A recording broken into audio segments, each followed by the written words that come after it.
السلام عليكم ورحمة الله وبركاته. إن الحمد لله نحمده ونستعينه ونستغفره ونعوذ بالله من شرور أنفسنا ومن سيئات أعمالنا.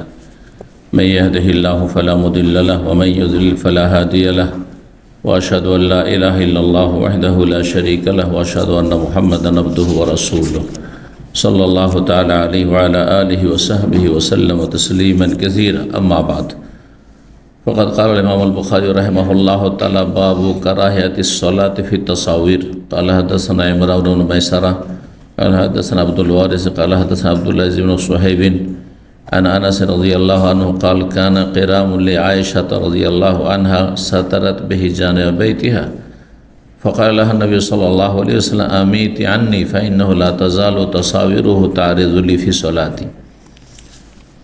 সম্মানিত ভাতৃমণ্ডলী, আল্লাহ রাব্বুল আলামিনের প্রশংসা এবং প্রিয় নবী সাল্লাল্লাহু আলাইহি সাল্লামের উপর সালাতু সালামের পর আজ মঙ্গলবার 18 জামাদ আস-সানি 1447 হিজরি মোতাবেক 9 ডিসেম্বর 2025 আমাদের ধারাবাহিক আলোচনা সহিহুল বুখারীর পোশাক পর্ব নম্বর 16।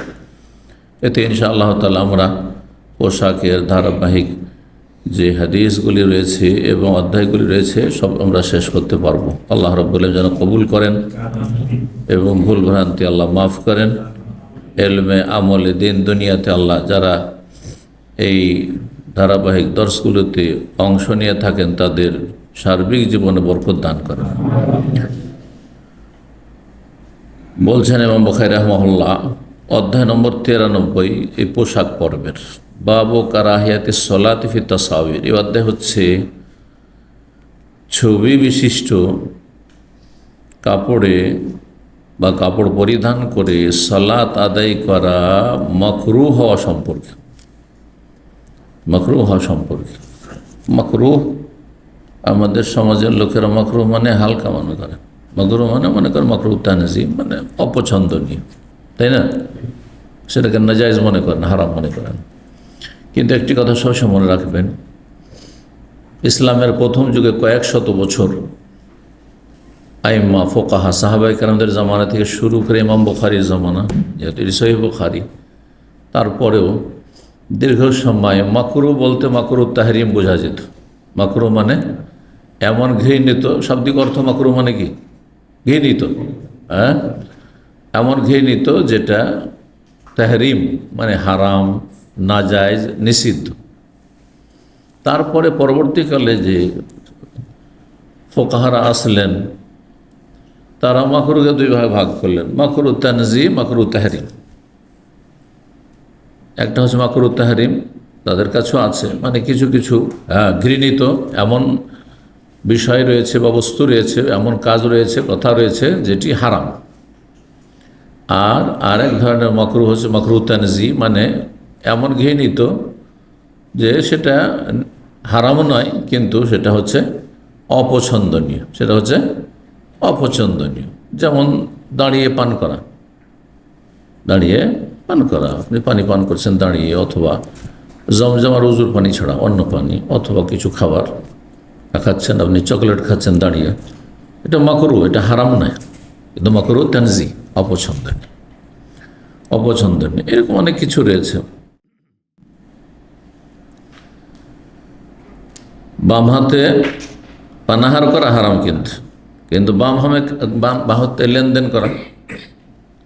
ইসলামের আদব হচ্ছে যে কাউকে দিবেন ডান হাতে আর নেবেনও ডান হাতে, কিন্তু অনেকে দেখা যায় দাঁড়িয়ে দিচ্ছে না, দিকে হারাম হয়ে গেল। পানাহারের মতো বাম হাতে খাওয়া দাওয়া করা হারাম, গ্লাস চাজ পান করছে আজকাল। এরা জাহেল, মূর্খ, আর না হলে বেআমল, হয়তো জানে আমল করে না, ফ্যাশন, কাফেরদের অনুকরণ। কারণ কাফেরদেরকে দেখছি যে বাম হাতে তারা খায়, বাম হাতে পান করে, সেই জন্য কাফেরদের এরা অনুকরণ করে, গোলাম, এরা জালেম। আর যদি মাসলাই না জানে, একজন মুসলিম কিন্তু বাম হাতে পানাহার করা যে হারাম, নিষিদ্ধ, এবং এটা শয়তানের কাজ। নবী সাল্লাল্লাহু আলাইহি ওয়াসাল্লাম শয়তান ইয়াকুলু বিশমালি ইয়াশরাবু বিশমালি, শয়তান বাম হাতে পানাহার করে। তুমি একজন মুসলিম, শয়তানের কেন অনুসরণ করবে? শয়তান তোমার প্রকাশ্য দুশমন। জানেই না হয়তো, তাহলে জাহেল।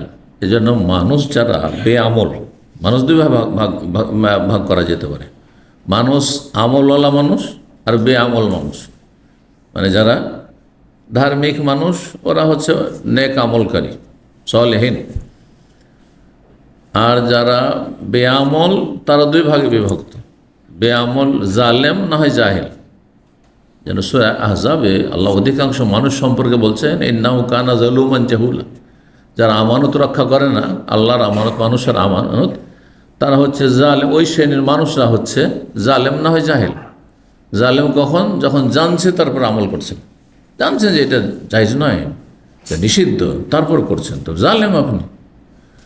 আর জাহেল যে জানলেন না, জানছেন না, তার ফলে ভালো আমল হয় না, জানলে কী করবেন? আগে তো জানা ফরজ ছিল, জাহেল। এই জন্য খ্রিস্টানরা হচ্ছে জাহেল আর ইহুদিরা হচ্ছে জালেম। সূরা ফাতিহাতে মাগযুব আলাইহিম, আল্লাহর গজব কার উপর? যে জানে তারপর আমল করে না, তারপর আল্লাহর রাগ বেশি হবে না, ক্রোধ হবে না? তো আল্লাহর গজব। ইহুদিরা তারা, তাদের মধ্যে বড় বড় পণ্ডিত ছিল, হ্যাঁ, পুরোহিত ছিল, হ্যাঁ, তাদের তাওরাত ইনজিলের জ্ঞানীরা ছিল, তারপরে তারা নবী সাল্লাল্লাহু আলাইহি ওয়াসাল্লামের প্রতি ঈমান নিয়ে আসেনি। ওই জন্য তাদেরকে আল্লাহ গজব প্রাপ্ত, আল্লাহর ক্রোধ, তাদের গজব রয়েছে। আর খ্রিস্টানদের সম্পর্কে দল নেন পথভ্রষ্ট, জানেই না যে কোনটা পথ জান্নাতের, কোনটা জাহান্নামের। তো কি বলছিলাম, মাকরুহ বা কারাহাত, এটি ওলামাদের বা ইসলামের ইতিহাসকে দুই ভাগ ভাগ করে। মুতাকাদ্দিমিন ওলামা মানে আগের যুগের ওলামারা, আর মুতাআখিরিন ওলামা মানে পরবর্তীকালের ওলামারা। তো ইসলামের ইতিহাস হচ্ছে কত দিনের? 1400 বছর।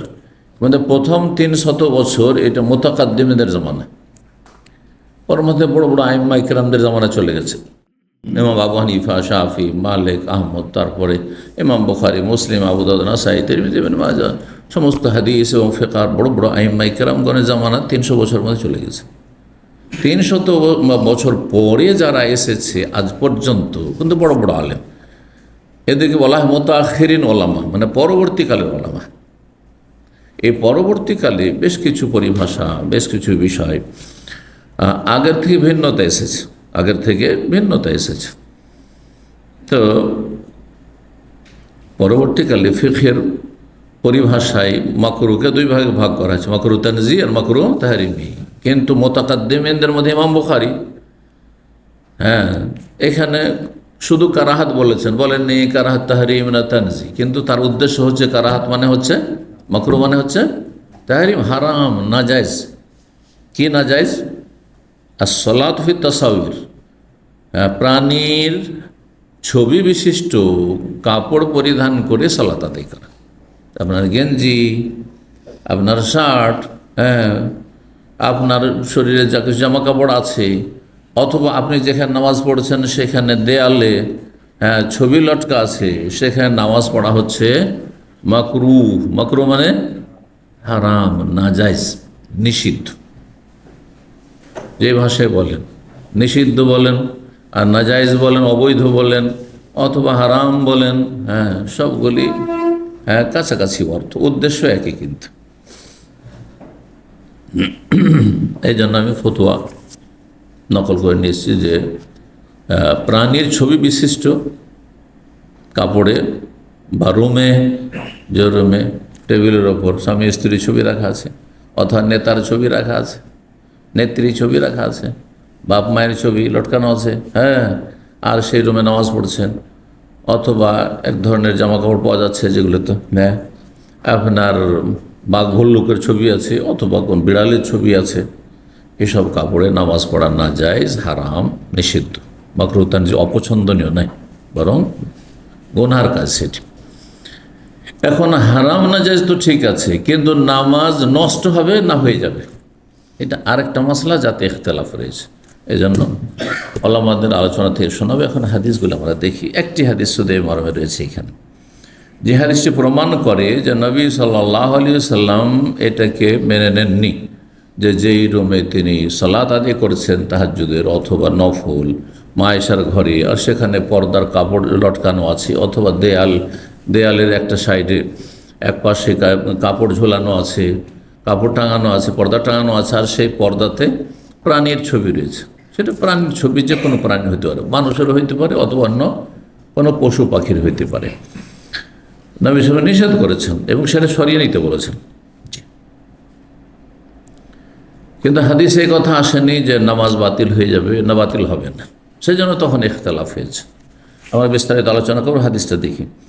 তো 93 নম্বর অধ্যায় বলছেন বাবু কারাহাতিস সালাতি। অধ্যায় হচ্ছে নামাজ পড়া মাকরুহ, মানে মাকরুহ তাহরিম, নিষিদ্ধ, ফি তাসাবিরে, এমন কাপড়ে যাতে কি রয়েছে, ছবি অঙ্কন করা আছে। কিসের ছবি? প্রাণীর ছবি অঙ্কন করা আছে। এখানে ছবি বলতে শুধু ছবি নয়, গাছের ছবি যদি থাকে আপনার জামা কাপড়ে, হ্যাঁ, মহিলাদের কাপড়ে থাকে না, হ্যাঁ, গাছপালার ছবি, বিভিন্ন দৃশ্যের ছবি, পুরুষেরও থাকতে পারে, অসুবিধা নেই, ফুলের ছবি, জায়েজ আছে। জি, যদিও বেশি যদি আকর্ষণ থাকে আর জামা কাপড়ের দিকে নজর যায় তো সেটা তখন অপছন্দনীয়, হারাম না, কিন্তু অপছন্দনীয়, আপনার খুশি নষ্ট করবে। যেমন জায়নামাজের মশলা, তাহলে এখানে জেনে নেওয়া ভালো, জায়নামাজ অধিকাংশ বেশ নকশাওয়ালা, আকর্ষণীয়। নামাজ পড়লে শুধু জায়নামাজের দিয়ে নজর যাচ্ছে, তাহলে এইরকম জায়নামাজে নামাজ পড়া মাকরুহ। এই জন্য রঙিন কার্পেট, লালের উপরে তারপরে নকশা, এই ধরনের কার্পেটগুলো যে প্রচলিত আজকালকার কার্পেট, অধিকাংশ জায়গায় নামাজ পড়া কিন্তু আসলে অপছন্দনীয়। এই ধরনের আকর্ষণের কার্পেট রাখা ঠিক নয়। আসলে সাধারণ হইতে হবে, লাইট কালারের হইতে, হালকা, যাতে আকর্ষণ না থাকে। অনেক মসজিদের সামনের দিকে, হ্যাঁ, আপনার মেহরাবে বা দেয়ালে রং বিরঙের নকশা করা আছে, বিভিন্ন রং দিয়ে কিছু লেখা আছে, অথবা আয়াত লেখা আছে, কেবলার দিকে আয়াতুল কুরসি লেখা আছে, নামাজ পড়বেন না, আয়াত পড়বেন না, পুরো যদিও কোরআন লেখা আছে, তারপর এটা যে মানুষের খুশি নষ্ট করবে, সুতরাং এটা ঠিক নয়। ভারত, বাংলাদেশ, পাকিস্তানে যেসব মসজিদগুলো, অধিকাংশ মসজিদের অবস্থা এরকম, সামনের দিকে বেশ নকশা। 100 মসজিদ নবীতে ছিল, পুরাতন মসজিদ নবীর অংশ, যেটা আমরা যখন মদিনা ইউনিভার্সিটির ছাত্র তখন ছিল, আজকে থেকে 25 বছর আগে অথবা 30 বছর আগে আনুমানিক এই রংটাকে বদলে দেওয়া হয়েছে। তার আগে এত লাল রঙের ছিল তুর্কি আমলে, যেটা আসল মসজিদ বুঝতে পারছেন না, যেটাতে বাবু সালাম আছে, বাবু রহমা আছে, পুরনো মসজিদটা। তো এটা এত রঙিন ছিল, আকর্ষণীয়, যে একবার রক্তের চাইতে বেশি লাল রঙের পিলারগুলো ছিল। আর তারপরে তার উপরে গোল্ডেন কালার, সবুজ কালার, মানে আকর্ষণ, এমন আকর্ষণ যে প্রথমত আমরা যখন মদিনা আসি, নামাজ কি পড়বো, শুধু এই সৌন্দর্যের দিকে তাকিয়ে এ খুশি নষ্ট হয়ে যাচ্ছে। নামাজের রুহ থাকছে না, আত্মাই থাকছে না। নামাজের শুধু বডি আছে, রুহ নাই। যদি কারো বডি থাকে, দেহ আছে, রুহ নাই, তোকে কি বলে? মৃত মানুষ, মরা মানুষ। তো মরা মানুষের কোন মূল্য আছে, রাখবে কেউ? ওই রকমই মরা নামাজ আপনার, এরকম মসজিদগুলিতে। তো আল্লাহ ভালো করুক এই আলে সৌদ হাফেজ আহমুল্লাহ যারা দুনিয়াতে আছেন, এই সৌদি সরকারের, যে তারা ধীরে ধীরে ধীরে সংস্কার করেছেন, সংশোধন করেছেন এইসব বিদআত আর এইসব ইসলাম বিরোধী মেলা কিছু ছিল, যেগুলো একসময় মাজার পূজা হয়তো, বাকির কবরস্থান, তারপরে মহল্লা কবরস্থানে পাকা কবর ছিল, গম্বুজ ছিল কবরের ওপর, শিরক হয়তো ইন্ডিয়া বাংলাদেশের মতো মাজার পূজা হইতো তুর্কি আমলে, সবকে নিশ্চিন্ন করেছে। নবী সাল্লাল্লাহু আলাইহি ওয়াসাল্লাম কবরের চারিদিক থেকে মায়েশার ঘর দিয়ে তওয়াফ হইতো একসময় তুর্কি আমলে, এত শিরকিয়াত ছিল, বহু মাজার ছিল আরব দেশে। আলহামদুলিল্লাহ সবকে গুড়িয়ে দেওয়া হয়েছে। আল্লাহ ভালো মানুষদেরকে, এখানে দুটো শক্তি কাজ করেছে। একটা হচ্ছে সৌদি সরকারের, হ্যাঁ, রাষ্ট্রীয় শক্তি ছাড়া বাতিলকে নির্মূল করা পুরোপুরি যায়নি, শুধু কোরআনী শক্তি দিয়ে। আর একটি ছিল এলমের শক্তি, এলমের অস্ত্র আর ক্ষমতার অস্ত্র, দুটো না হলে পুরোপুরি, হ্যাঁ, সমস্ত মানুষকে বা দেশকে আপনি সংস্কার করে সুন্দর করতে পারবেন না। আলেমরা তো যথেষ্ট আলোচনা করছেন, কিন্তু কয়জন আমল করছেন? কয়জন নামাজি হচ্ছেন? যাদের অন্তর কিছুটা সততা আছে, আল্লাহর কিছুটা ভয় আছে, ছিল পাপে ছিল, তো তারা ঘুরে আসে। নাস্তিগুলো, সেকুলারগুলো, বেদিনগুলো, পেট পূজারীগুলো, হ্যাঁ, ভোগবিলাসীগুলো, হ্যাঁ, যারা হারাম হোক আর হালাল হোক, বেইমানি হোক আর আত্মসাৎ করে হোক আর খুন করে হোক, টাকা পয়সা চায়। তাদেরকে ঠিক করার জন্য শুধু কোরআনের আয়াত আর হাদিস যথেষ্ট নয়। কোরআন আয়াত হাদিসের সাথে কি লাগবে? একদিন বলেছিলাম যে কোরআনের সাথে সুলতান লাগবে, হ্যাঁ, বল প্রয়োগ করা লাগবে, তাহলে সোজা হবে। যেমন কিছু কিছু রোগ ভালো করার জন্য ওষুধ যথেষ্ট নয়, ট্যাবলেটে চলবে না, হবে না, ক্যাপসুলও হবে না, ইঞ্জেকশন হবে না, কী করতে হবে? অপারেশন করতে হবে। ঠিক ওই রকম কিছু মানুষ এত বদ প্রকৃতির আছে, তাদের জন্য ইসলামের অস্ত্রোপচার লাগবে। সেটা হচ্ছে সরকারি, হ্যাঁ হ্যাঁ, ইসলামের দণ্ডবিধান কায়েম করা। আমি মানব রচিত দণ্ডবিধান বলছি না। হ্যাঁ, জেল হাজত দিয়ে কোনো সংশোধন হয় না তেমন। চোর আরও বড় চোর হয়ে আসছে, বড় বড় চোরদের সাথে, বড় বড় ডাকাতদের সাথে সেখানে মোলাকাত হয়ে যাচ্ছে জেলে গিয়ে, আরও বড় বড় ডাকাত সন্ত্রাসী হয়ে জেল থেকে বেরিয়ে আসছে, বড় বড় খুনিয়া বেরিয়ে আসছে। কিন্তু ইসলামের যদি বিধান বাস্তবায়ন হইতো, হ্যাঁ, তাহলে সোজা হয়ে যেত। আর সেটা সরকার ছাড়া সম্ভব নয়। আল্লাহ যেন তৌফিক দান করে। তো আলহামদুলিল্লাহ, এই দেশের কথা বলছিলাম, ধীরে ধীরে সংশোধন হয়েছে। করোনার একটা রহমত, হ্যাঁ, যে সুন্নতের খেলাফ 20 রাকাতকে বাধ্যতামূলক করা হয়তো হারমান শরীফের। আর এটা বিদাতিদের দলিল ছিল যে মক্কা মদিনে কয় রাকাত তারাবি হয়, ওইখানে হয়, আর আপনারা কেন 8 বলবেন? এখন আর বলার সুযোগ নেই। হ্যাঁ, কিছু একটু চেঁচামেচি করেছে বিদ্যার্থীরা, আর তারপর ঠান্ডা হয়ে গেছে। ধীরে ধীরে সংস্কার, একদিনে করা সম্ভব ছিল না। জি, তো ওই রকম মসজিদ নববী এত আকর্ষণীয় রঙের ছিল, আলহামদুলিল্লাহ। দেখেন এখন সাদা আছে না, সাদা সাদা মানে ঘিয়া রং খানিকটা, বা আপনার যে আপনার লিকুইড দুধগুলো এখানে আছে ওই রকম রং দিয়ে রঙানো হয়েছে, ঠিক না? ঘিয়া রং বলা যেত একটু। এখন আর আকর্ষণ নেই। আপনার বাড়িতে আপনার এখতিয়ার আছে না, তাহলে ভালো নকশাওয়ালা যায় না, কিনবেন না, এত নকশাওয়ালা যায় না, সাধারণ যায় না, সিম্পল যায় না ব্যবহার করে, যেটাতে বেশি আকর্ষণ করে। 5959 নম্বর হাদিস। হাদিস বর্ণনা করছেন আনাস রাদিয়াল্লাহু তাআলা আনহু। তিনি বলেন, কানা কিরামুল লি আয়েশা, মা আয়েশা রাদিয়াল্লাহু তাআলা আনহার একটি পর্দার চাদর ছিল। আর কিরাম বলা হয় নকশি চাদর, নকশাওয়ালা চাদর ছিল। সাতারাত বিহি জানাবাইতিহা, যা তিনি লটকিয়ে রেখেছিলেন তার ঘরের এক পাশে। সাধারণত পর্দা লটকায় মানুষ জানালাতে, পর্দা লটকায় দরজাতে পর্দা করার জন্য, তো লটকানো ছিল। অন্য হাদিসেও রয়েছে যে দরজা পর লটকানো ছিল। তখন ছোট্ট ঘরে আর খড়ের ঘরে কি আর জানালা হবে, জানালা টানালা হইতো না, তাহলে দরজায় লটকানো ছিল। ফকাল নবী সাল্লাল্লাহু যখন সালাত পড়তেন তখন সেটা সামনের দিকে পড়তো, হ্যাঁ, সামনের দিকে পড়তো, তো নজরে আসতো। বললেন নবী সাল্লাল্লাহু আলাইহি ওয়াসাল্লাম তাকে, আমিতি আননি, এই পর্দাটি যে তুমি টাঙিয়ে রেখেছো সেটা আমার থেকে সরিয়ে ফেলো, সেটাকে সরিয়ে ফেলো। ফাইন্নাহু লা তাযালু তাসাওয়িরুহু তা'রিজু ফি সালাতি, কারণ এর নকশাগুলি বা ছবিগুলি, তাহলে তাতে কোনো প্রাণীরও ছবি ছিল। ইমাম বুখারী যেহেতু এখানে ছবি থাকলে নামাজ পড়া মাকরুহ নিয়ে এসছেন, ছবি ছিল, প্রাণী ছবি ছিল, অথবা যদি গাছপালার ছবি থাকে তো আকর্ষণীয় ছিল, সেটাই যদি নবী সাল্লাল্লাহু আলাইহি ওয়াসাল্লাম সরিয়ে নিতে বলেন, তাহলে প্রাণীর ছবি থাকলে সেখানে তো ফেরেশতাই প্রবেশ করবে না, রহমতের ফেরেশতা প্রবেশ করবে না, ঠিক না? জি, কারণ এর ছবিগুলি, হ্যাঁ, বা নকশাগুলি তা'রিজু ফি সালাতি, আমার সালাত অবস্থায় সামনে ভেসে উঠছে, ওই দিকেই আকর্ষণ হয়ে যাচ্ছে, এতে আমার নামাজের খুশু, একাগ্রতা নষ্ট হয়ে যাচ্ছে। এই ছিল হাদিস, তাই না? তো এখন মাসলা আলোচনা করি যে কোনো কাপড়ে, যে কাপড় পরিধান করে আছেন, অথবা কোনো ঘরে যেখানে আপনি সালাত আদায় করছেন, যদি প্রাণীর কি থাকে, ছবি থাকে, তাহলে সেখানে সালাত পড়ার হুকুম কি? বলছেন লা ইয়াজুজু লুবসু মা ফিহি সূরাতু হাইওয়ানিন আও ইনসান, কোনো পশু পাখি, জীব অথবা কোনো মানুষের ছবি যদি থাকে কোনো কাপড়ে, তাহলে সেই কাপড় পরিধান করা জায়েজ নয়। শুধু নামাজের সময় এমনি পরিধান করা জায়েজ নয়, কারণ হঠাৎ নামাজের টাইম হলো আর আপনি ওই গেঞ্জি পরে আছেন, ওইটাই দিয়ে নামাজের টাইমে যে নামাজ পড়তে হবে আপনার, সেজন্য একজন মুসলিমের জন্য জায়েজ না। তারপরে মানুষ যখন পাপ হারাম জিনিস অভ্যস্ত হয়ে যায়, তো না জায়েজ জিনিসে নামাজ অবস্থায় কঠোরভাবে না জায়েজ, হ্যাঁ, বা আপনি এমনিই পরে আসেন, সেখানেও তো ফেরেশতা যায় না। আপনি যেখানে থাকবেন সেখানে ফেরেশতা, রহমতের ফেরেশতা যাবে না, জানেন। আর নামাজ অবস্থায় তো আরও কঠিন হয়ে গেল। কেন জায়েজ নয়? বলছেন আবু তালহা রাদিয়াল্লাহু তাআলা আনহু থেকে সহিহ বুখারী 3226 নম্বর আর এবং সহিহ মুসলিমের 2106 নম্বর হাদিস। তিনি বলেন, নবী সাল্লাল্লাহু আলাইহি ওয়াসাল্লাম বলেছেন, লা তাদখুলুল মালায়েকাতু বাইতান ফিহি সূরা, এমন বাড়িতে ফেরেশতা প্রবেশ করে না যে বাড়িতে ছবি থাকে। কিসের ছবি?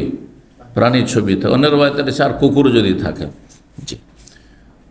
ইমাম ইবনে উসাইমিন রাহিমাহুল্লাহকে জিজ্ঞেস করা হয়, আন হুকম লুবসিস সিয়াব আল্লাতী ফিহা সূরাতু হাইওয়ান আও ইনসান, এমন কাপড় পরিধান করা সম্পর্কে যেই কাপড়ে কোনো প্রাণী, পশু পাখির অথবা মানুষের ছবি আছে। বলছেন, লা ইয়াজুজ লিল ইনসান, কোনো মানুষের জন্য জায়েজ নাই, হারাম, সবার জন্য হারাম। কিন্তু কাফের তো কালেমাই কবুল করেনি, তাহলে আর ওকে ছবি থেকে বারণ করে করবেনটাই। সুতরাং এই ক্ষেত্রে কালেমা লা ইলাহা ইল্লাল্লাহ যারা মেনে নিয়েছে তাদেরকে প্রথম সম্বোধন করতে হবে যে তোমাদের জন্য জায়েজ নয় হে মুসলিম যে আইয়াল বেসা সিয়াবান, এমন কাপড় পরিধান করবে ফিহা সূরাত হাইওয়ান আও ইনসান, যাতে কোনো পশু পাখির ছবি রয়েছে অথবা মানুষের ছবি রয়েছে। ওয়ালা ইয়াজুজ আইজান, জায়েজ নয় যে আইয়াল বেসা গোত্রা অসমাক, এমন কোনো রুমাল পরবে, হ্যাঁ, অথবা যে কোনো কিছু চাদর পরবে। অনেক সময় শালে, চাদরে প্রাণী ছবি থাকতে পারে। আজকাল গেঞ্জি যেগুলো হচ্ছে, হ্যাঁ, বিভিন্ন প্লেয়ারের নাম লেখা থাকছে এবং তাদের ছবি থাকছে। অফিহা সূরাত ইনসান হাইওয়ান, তাতে যদি মানুষের ছবি থাকে অথবা কোনো পশু পাখির ছবি থাকে, জায়েজ নয়। কারণ নবী সাল্লাল্লাহু আলাইহি সাল্লাম থেকে সহিহ সূত্রে প্রমাণিত, আন্নাল মালায়েকাতা লা তাদখুলু বাইতান ফিহি সূরা, এমন বাড়িতে ফেরেশতা প্রবেশ করেন না যে বাড়িতে ছবি রয়েছে প্রাণীর। এই জন্য বলছেন ওয়ালা নারা আলি আহাদিন আইয়াক্তানি আসওয়ার লিযিকরা, এই জন্য স্মৃতির জন্য কারো ছবিকে সুরক্ষিত করে রাখা জায়েজ নয়। হ্যাঁ, কারণ অনেকে বলে এটা আমার স্মৃতি, আমার আব্বা চলে গেছেন, আমার আম্মা চলে গেছেন, দাদা দাদি চলে গেছেন, এটাকে আমি অ্যালবামে রেখেছি অথবা এটা আমি লটকে রেখেছি, জায়েজ নয়। কী করতে হবে তাহলে? ফাইনাল ওয়াজিব আলাইহি ইউতলিফাহা, এই ছবিগুলি যারা সুরক্ষিত করে রেখেছে তারা সেগুলিকে নষ্ট করে দেবে। সেগুলি কী করবে? নষ্ট করে দেবে। আপনি মোবাইলে রাখেন, সেটা ভিন্ন বিষয়, হ্যাঁ, কিন্তু আপনার অ্যালবামে থাকছে, অ্যালবাম মোবাইলে হয়তো কি ভিতরে আছে, খুলে রাখা যাবে না, অ্যালবামে জায়েজ নয়। বলছে সাওয়ান কান কাদ ওয়াজা আল জেদার, দেয়ালে থাকলেও সেটা জায়েজ নয়। আর ওয়াদাফি আলবম, অ্যালবামে থাকলেও জায়েজ নয়, এটা সুরক্ষিত করে রেখেছে। অথবা অন্য কোথাও রাখেন, আপনি টেবিলে রাখেন, আর কিছুতে রাখেন। কেন? এই ছবিগুলো, প্রাণীর ছবি যদি রাখেন তো লিয়ান্না বাকাহি আখতাজ হেরমান আহলিল বাইত, বাড়ির সবাইকে, আপনার স্ত্রী, আপনার ছেলে মেয়েকে বঞ্চিত করলেন মিন দখুলিল মালায়েকা, ফেরেশতা, রহমতের ফেরেশতা আসা থেকে। আপনি শুধু ক্ষতিগ্রস্ত না, আপনি আপনার স্ত্রীর ক্ষতি করলেন, আপনার ছেলে মেয়েদের কচিকাচার ক্ষতি করলেন, আপনার মেহমান অতিথিরা আসছে আর আপনার রুমে প্রাণীর ছবি আছে, আপনার বাপ মা দাদা দাদির ছবি ঝুলিয়ে রেখেছেন অথবা নেতার ছবি ঝুলিয়ে রেখেছেন, আপনি সবকে বঞ্চিত করছেন আল্লাহর রহমত থেকে। আল্লাহু আলাম। তারপর তাকে আবার জিজ্ঞাসা করেন আর হুকমে এলবাসিস ছবি, আচ্ছা নাবালকদের ক্ষেত্রে, নাবালকদের জন্য চলবে? কারণ ওদের তো শরীয়তের দায়িত্ব নেই। অনেকে মনে করেন শরীয়ত তো ফরজ হয় সাবালক হলে, তাই না? তো নাবালক ছেলে মেয়ের কাপড়ে যদি প্রাণী ছবি থাকে, হ্যাঁ, এমন কাপড় আল্লাতী ফিহা সুওয়ার লিযাওয়াতিল আরওয়াহ, আত্মা বিশিষ্ট, প্রাণ বিশিষ্ট এমন কোনো যদি জীব হয়, অর্থাৎ পশু পাখি অথবা মানুষ। বলছেন ওলামায়ে কেরামগণ বলেছেন, ইন্নাহু ইয়াহরুমু ইলবাসুস সাবী মা ইয়াহরুমু ইলবাসুল কাবীর, বড়দেরকে যেটা পরানো হারাম সেটা ছোটদেরও হারাম। কারণ আপনি অভিভাবক তো আছেন, তাই না? এটা ছোটো ছেলে জানেন না একটা কাজ করে ফেলেছে, তাকে আল্লাহ মাফ করবে, কিন্তু আপনি তো জানছেন, হ্যাঁ, আর আপনাকে তো জিজ্ঞাসা করা হবে। আপনি তো আপনার পরিবারের সদস্যদের দায়িত্বশীল, রাখাল, কুল্লুকুম মাসউলুন আন রাইয়াতিহি, প্রত্যেকে তোমাদের দায়িত্বশীল, প্রত্যেকে তার নিজ নিজ দায়িত্ব সময় জিজ্ঞাসা করা হবে। আর তারপর এটা যদি কচিকাচাদের ছেলে মেয়েদেরকে নাবালক অবস্থায় অভ্যাস করে, এতে অভ্যাসের দাস হয়ে যাবে। এই জন্য পশ্চিমা দেশে, ইউরোপ, আমেরিকাতে যেসব দিনী ভাই বোনেরা বসবাস করেন তারা ছোট্ট থেকে কিন্তু হিজাব করেন। হ্যাঁ, 2 বছর 3 বছরের বাচ্চাকে স্কার্ফ পরে, হেজাব পরে দিচ্ছেন, একবারে বেঁধে রাখছে। তাদের জিজ্ঞাসা করেছি যে এদের কেন করাচ্ছেন? এটা তো আরব দেশেও করা হয় না, কেন করাচ্ছেন আপনারা? বলছে এটা এই জন্য করাচ্ছি, এখন থেকে এটা যদি অভ্যাস না করে 8 বছর 10 বছর হয়ে গেলে সে পড়তে চাইবে না, কারণ অভ্যাস নাই। তখন মনে হচ্ছে তাকে বেঁধে রেখেছেন আপনি, পড়তে চাইবে না। আর স্কুল থেকে চাপ আছে যে কোনো মানসিক শারীরিক দিক থেকে কোনো টর্চার না হয়। যদি একটু গিয়ে টিচারকে বলে দেয় তা আপনার বাসাতে পুলিশ চলে আসবে, বাচ্চাকে উঠিয়ে নিয়ে চলে যাবে। হ্যাঁ, বাচ্চা হাতছাড়া হয়ে যাবে। হ্যাঁ, খ্রিস্টানরা তখন তার লালন পালন করে খ্রিস্টান বাড়িয়ে দেবে। জি, সুতরাং এই প্রতিকূল অবস্থায় ছোট্ট থেকে 2 বছর 3 বছর বাচ্চাকে এমন করে বেঁধে দেখেছেন আশা করি হয়তো। জি, আমাদের দেশের মহিলা মাদ্রাসাগুলিতে এরকমই করে, ছোট্ট থেকেই হিজাব করায়। অথচ 7 বছর 8 বছর 6 বছর 5 বছরের মেয়েরা তারপরে হিজাব পড়াচ্ছে, কারণ তাদের মাথা টাকা ফরজ তরবিয়তের জন্য। এটা তো অভ্যাস তো করতে হবে, না হলে যেদিন সাবালিকা হইলো সেই দিন হঠাৎ করে বলে এখন ডাকো, ডাকতে যাবে না, মাথা রাখতে যাবে না, অভ্যাস নাই।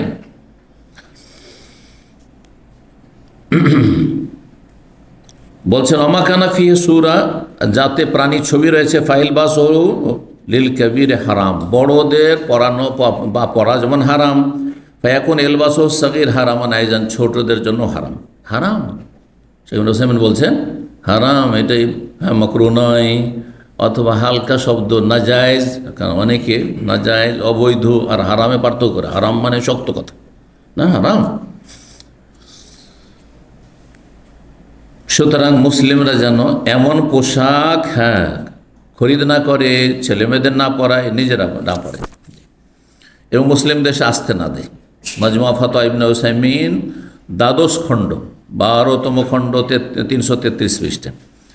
দ্বিতীয় যে বিষয়টি সেটা হচ্ছে, আর একটি বিষয় কি বললাম, যে প্রথম তো বিষয় জেনে নিলাম, সেটা হচ্ছে যে প্রাণীর ছবি বিশিষ্ট কাপড়ে বা ছবি এমন রুমে, যেই রুমে প্রাণীর ছবি আছে সেই রুমে নামাজ পড়া কি হারাম, নাজায়েজ, তার মানে গুনাহর কাজ। এখন আর একটা মশলা, যদি পড়ে নাই, কেন অনেকে আছে পড়ে নিচ্ছে, গেঞ্জিতে মানুষের ছবি আছে, অথবা বাঘের ছবি আছে, কুকুরের ছবি আছে, পড়ে নিল, এর নামাজ হবে কি হবে না, এ মশলা বলছেন।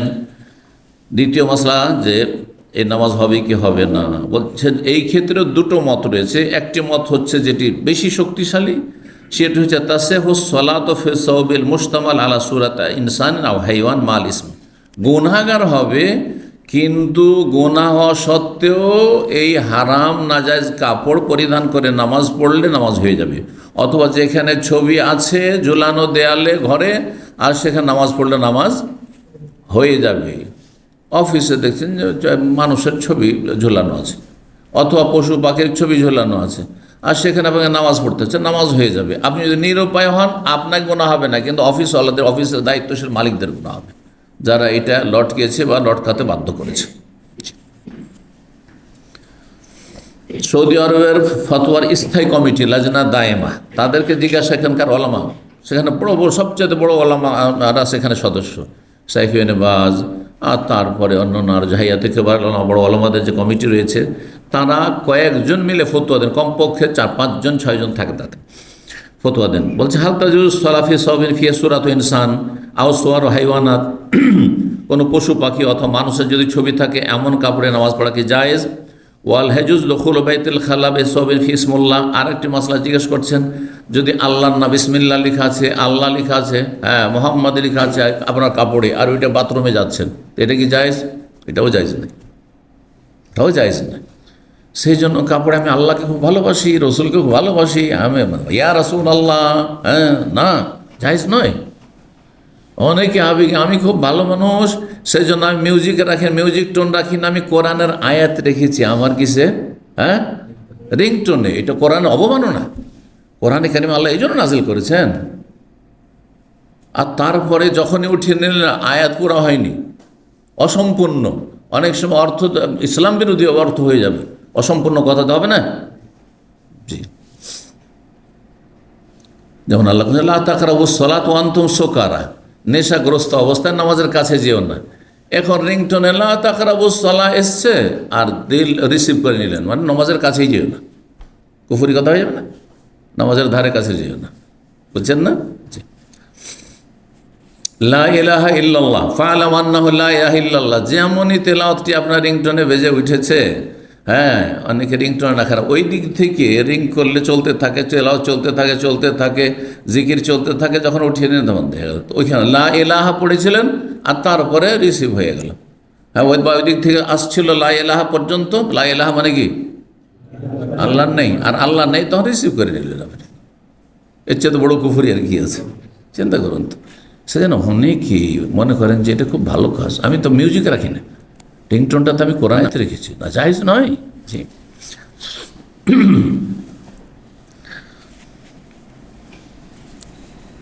তো লাজনা দাইমাকে যখন জিজ্ঞেস করা হয়, বলছেন লা ইয়াজুজু লাহি ওয়াসালিফ মালাবিস ফিহি সূরাতু যাওয়াতিল আরওয়াহ মিন ইনসানি আও তুয়ুরিন আও আনামিন আও গায়রিহা মিন যাওয়াতিল আরওয়াহ।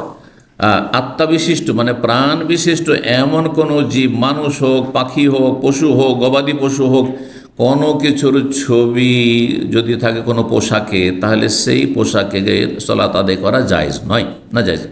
ওয়ালা ইয়াজুজু লিল মুসলিমের লুবসু ফি গায়রিস সালাহ, এমনকি নামাজের বাইরেও পড়া জায়েজ নাই। নামাজের সময় পড়বো না কিন্তু, বা এই রুমে আমি নামাজ পড়বো না কিন্তু এই রুমে ছবি লটকানো আছে, আমার রুম নামাজের রুমে অন্য জায়েজ নাই। যে কোনো রুমে আপনার জায়েজ নাই ছবি লটকানো। তারপরে বলছে ওতাসিহু সালাতু মান সাল্লা ফি সাওবিন ফিহি সূরা মা আল ইসমে ফি হাক্কি মান আলিমাল হুকম আশ-শারঈ। শরীয়তের হুকুম জানা আছে যে এইভাবে ছবি, প্রাণীর ছবি কাপড়ে রেখে অথবা ঘরে রেখে নামাজ পড়া জায়েজ নাই। তারপরে যদি এই কাজটি করেন তো নামাজ হবে কি না? বলছেন নামাজ হয়ে যাবে, কিন্তু মা আল ইসম, সেই ব্যক্তি গুনাহগার। কিসের জন্য গুনাহগার? প্রাণীর ছবি কাপড়ে অথবা ঘরে রাখার জন্য। শেখুল ইসলাম রাহিমাহুল্লাহকে আরও জিজ্ঞাসা করা হয় আনহক সাল্লাত মানসাল ওয়ালা মালাবেসে সোয়ার জাত আরওয়াহ মানসুজা ও মাতবুয়া। যদি এমন কেউ নামাজ পড়ে এমন পোশাকে, যেই পোশাকে প্রাণীর ছবি রয়েছে, সেটা আপনার নকশা করা আছে, প্রিন্ট করা আছে। ছবি দুই রকম, প্রিন্ট করা, একটা হচ্ছে যে এমব্রয়ডারি নকশা করা আছে সুতো দিয়ে, যে কোনো রকম হোক না কেন। বলছে এই কানা জাহিলান ফালাশাই আলী, যদি মাসলা না জানে, ও জানে না, সেই জন্য এরকম কাপড় পরে, গেঞ্জি পরে, টি শার্টে যেটা মানুষের ছবি বা প্রাণীর ছবি আছে নামাজ পড়েছে, তাহলে বলছে যে কোনো, যেহেতু জানেন না, কিন্তু এই মাসলাগুলো জানা উচিত, নামাজ হয়ে যায়। ওয়াইন খান আলেমান, যদি মাসলা জানে তারপর জানে যে এটা জায়েজ নাই, কিন্তু ব্যাস আবেগ অথবা ছাড়তে পারছেন না, তাকে ভালো লাগছে এই প্রাণীর ছবিওয়ালা কাপড়, ফাইন্না সলাতাহু সাহিহা মাল ইসম, নামাজ তো হয়ে যাবে কিন্তু গুনাহগার হবে। এটা হচ্ছে ওলামাদের দুটো মতের বেশি সহি মত। তাহলে আরেকটি মত কি হচ্ছে যে যদি প্রাণীর ছবি থাকে আপনার কাপড়ে আর তাতে নামাজ পড়ছেন, অথবা আপনার রুমে আর নামাজ পড়ছেন, তাহলে নামাজ বাতিল, তাদের কাছে নামাজ বাতিল। আর এই কথাটি আমার দেশে প্রচলিত খুব বেশি, অনেকে বলে থাকে হ্যাঁ যে ছবি যদি থাকে কাপড়ে তাহলে নামাজ হবে না। এটি মত কিন্তু দুর্বল মত।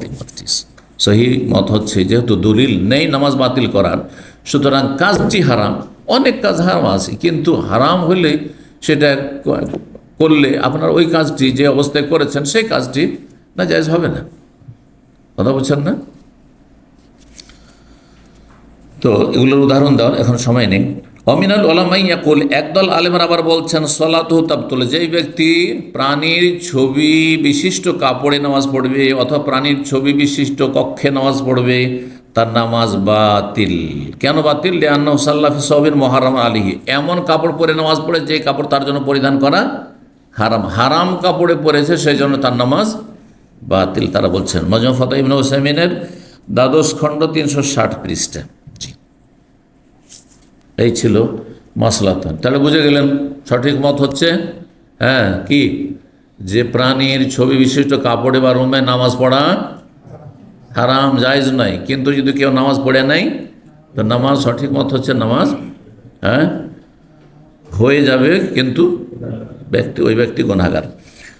94 নম্বর অধ্যায় বলছে বাবুন, এই অধ্যায় লা তাদখুল মালায়েকাতু বাইতান ফিহি সূরা, এমন বাড়িতে রহমতের ফেরেশতা প্রবেশ করবে না যেই বাড়িতে প্রাণীর ছবি থাকবে। 5960 নম্বর হাদিস। হাদিস বলছেন সালেম বিন আবদুল্লাহ রাদিয়াল্লাহু তাআলা আনহুমা, তার পিতা আবদুল্লাহ বিন উমর থেকে। সালেম হচ্ছেন ওমর রাদিয়াল্লাহু তাআলা আমিরুল মুমিনিনের ছেলের ঘরের নাতি, পোতা। বলছেন ওয়াদা জিবরিল নবী সাল্লাল্লাহু আলাইহি সাল্লাম, একবার জিবরাইল আলাইহিস সালাম নবী সাল্লাল্লাহু আলাইহি সাল্লামের সাথে ওয়াদা করলেন যে আমি আপনার কাছে আসবো আর কি। যে টাইম বেঁধে দিয়েছেন, টাইম পার হয়ে চলে যাচ্ছে, নবী সাল্লাল্লাহু আলাইহি সাল্লাম অপেক্ষা আছেন, আসছেন না। সেই দিন কি ছিল? হাদিস আসছে, হ্যাঁ, বাড়িতে, হ্যাঁ, খাটের তলায়, হ্যাঁ, একটা কুকুরের বাচ্চা ছিল। আর জিবরাইল আলাইহিস সালাম এসেছেন, বাইরে দাঁড়িয়ে আছেন, কিন্তু ঘরে ঢুকছেন না। আল্লাহ ফারাসা আলাইহি, কিন্তু জিবরাইল আলাইহিস সালাম নবী সাল্লাল্লাহু আলাইহি ওয়াসাল্লামের কাছে আসতে বিলম্ব করে দিলেন। রাসা মানে তাআখার, লেট করে দিলেন, আসছেন না, লেট হয়ে গেল, কি ব্যাপারটা, আমি তো বলেছিলাম যে সব চলে আসবো। ফাশাকা ইলাইহি হাত্তা ইশতাদ্দা আলান নবী সাল্লাল্লাহু আলাইহি ওয়াসাল্লাম, এমনকি নবী সাল্লাল্লাহু আলাইহি ওয়াসাল্লামের জন্য এই বিষয়টি কঠিন হয়ে গেল। দুশ্চিন্তায় পড়ে গেলেন যে আমার কোনো দোষ হলো, কোনো ত্রুটি হলো না, কেন আসলে না, হ্যাঁ, বিব্রত নবী সাল্লাল্লাহু আলাইহি ওয়াসাল্লাম।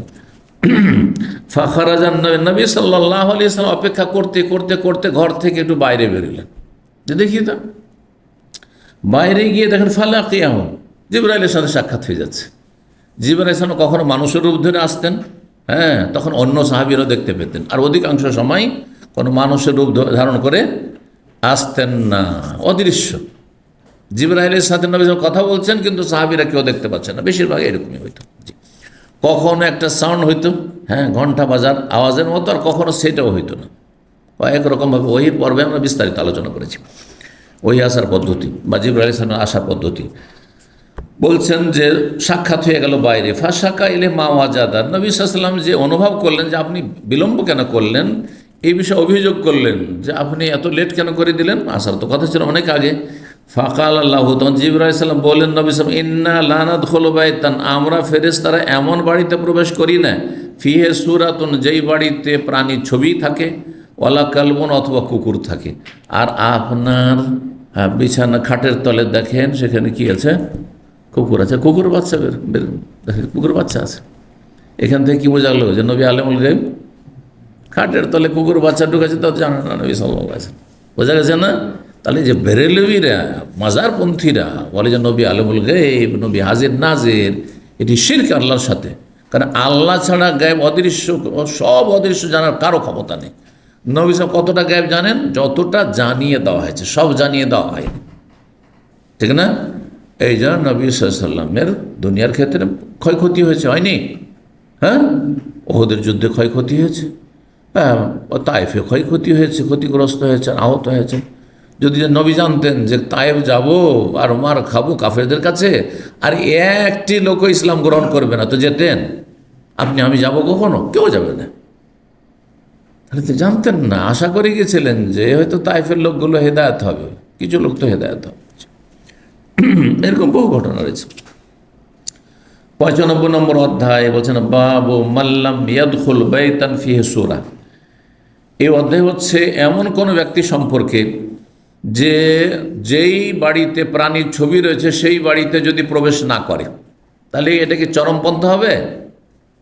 ধরেন আপনি গেছেন কোনো আত্মীয়র বাড়িতে, মেয়ের বাড়ি গেছেন, শ্বশুর বাড়ি গিয়েছেন, আর যাওয়ার পরে দেখছেন যে বাড়িতে কি আছে, প্রাণীর ছবি আছে, তাহলে আপনি ওখানে প্রবেশ করলেন না।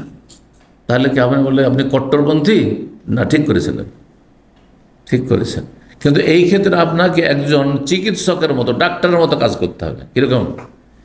ডাক্তার কয়েক রোগে আক্রান্ত রোগীকে কোনটা আগে ওষুধ দিতে হবে, কোনটা পরে দিতে হবে, এটা কিন্তু নির্ণয় করতে হবে। একসাথে যদি সব ওষুধ দিয়ে দেয় তাহলে হ্যাঁ, রোগীর ক্ষতি হয়ে যাবে। কিছু রোগ আছে তাড়াতাড়ি চিকিৎসা না করলে মারা যাবে রোগী, তাড়াতাড়ি ওর ওষুধ দিতে হবে। আর কিছু রোগ আছে অসুবিধা নেই, এটা পরে দিলে চলবে, পরে দিতে হবে, কারণ একসাথে দিলে ক্ষতি হয়ে যাবে, সাইড এফেক্ট রয়েছে, পার্শ্ব প্রতিক্রিয়া রয়েছে, না দেওয়া যাবে না, ঠিক না? এই জন্য একজন ডাক্তার যদি কোনো মহিলা চিকিৎসার জন্য যায়, জিজ্ঞাসা করে যে গর্ভে বাচ্চা আছে নাকি, হ্যাঁ, প্রেগনেন্ট আছে নাকি, জিজ্ঞেস করে না? কারণ সব ওষুধ দেওয়া যাবে না, অ্যান্টিবায়োটিক দেওয়া যাবে না, আরও বেশ কিছু কিছু দেওয়া যাবে না। তো ঠিক আপনাকে দেখতে হবে যে আপনি যার বাড়িতে প্রবেশ করলেন না, যাচ্ছিলেন না, যে না আপনার বাড়িতে ঢুকবো না। কিসের জন্য? আপনার বাড়িতে এই যে প্রাণীর ছবি, আপনি যে ছবি ঝুলিয়ে রেখেছেন সেজন্য ঢুকবো না। হ্যাঁ, এটা বলে যদি ইসলামের লাভ হয়, ওকে হেদায়েত করতে পারলেন, সংশোধন করতে পারলেন, হ্যাঁ, হিতে বিপরীত না হয়, তাহলে সেটা করবেন শাসনমূলক, আর আপনার শাসন ফলপ্রসূ হবে তখন। এটা হচ্ছে চিকিৎসা। কারণ উদ্দেশ্য শুধু বয়কট করা নয়, বয়কটের মাধ্যমে উদ্দেশ্য হচ্ছে সংশোধন করা, কারেকশন করা, ভালো মানুষ বানানো। কিন্তু এখন আপনি যাচ্ছেন রাষ্ট্রপতি প্রধানমন্ত্রীর অফিসে, আর সেখানে ছবি লটকানো আছে, আর সেখানে গিয়ে আপনি অ্যাপয়েন্টমেন্ট নিয়েছেন আর গেলেন, আর তারপরে ফিরে চলে আসছেন। কী বাবার ফিরে কেন আসলেন? বডিগার্ড জিজ্ঞাসা করছে, অথবা যারা সেখানে সিকিউরিটিরা জিজ্ঞাসা করছে কেন ফিরলেন? হ্যাঁ, বলে এই যে ছবি রাখা আছে সেই জন্য। তা আপনার কী করবে? হ্যাঁ, আজকাল নতুন ভাষাতে কি বলা হচ্ছে এটাকে? হ্যাঁ, এক যুগে, আমাদের যুগে লাল ঘর বলতো, জেলকে কি বলতো? লাল ঘর বলতো। তারপরে মেহমানখানা বলতো। এই যে আপনাদের এই বিপ্লবের পরে একটা ভাষা এসছে, আয়না ঘর। আয়না ঘর, আয়না ঘরে পাঠিয়ে দিন, বুঝতে পারছেন না? আর হয়তো আপনার রৌদ্র দেখার সুযোগই হবে না, অথচ কি অপরাধ করেছেন, অপরাধী তো তারাই, ঠিক আছে? তো দেখতে হবে। এই জন্য এই ক্ষেত্রে অবশ্যই আপনাকে প্রজ্ঞাবান, জ্ঞানী হইতে হবে। আপনার ছেলের বাড়ি যাচ্ছেন, আপনার মেয়ের বাড়ি যাচ্ছেন, হ্যাঁ, আর মেয়ে আছে, তখন সেটা করবেন তার যদি ক্ষমতা থাকে। কিন্তু আপনি যাচ্ছেন বিয়ের বাড়িতে, মেয়ে দিয়েছেন সেই ঘরে, আমার মেয়ে পক্ষ দুর্বল আমাদের সমাজে, বাঙালি সমাজে, ঠিক না? গিয়ে যদি বলেন বিয়ে আপনার বাড়িতে প্রবেশ করবো না, হ্যাঁ, কারণ আপনার বাড়িতে কি আছে? এই যে নেতার ছবি আছে, প্রাণীর ছবি আছে, হ্যাঁ, এসব ঝুলিয়ে রেখেছেন, তাহলে আপনার মেয়ের ভাতি উঠে যাবে, হয়তো মেয়েকে নিয়ে বিদায় হইতে হবে, বুঝতে পারছেন না? তা আপনি এই কাজ করবেন না, এটা মূর্খামি হবে, চিকিৎসা হলো না এটা।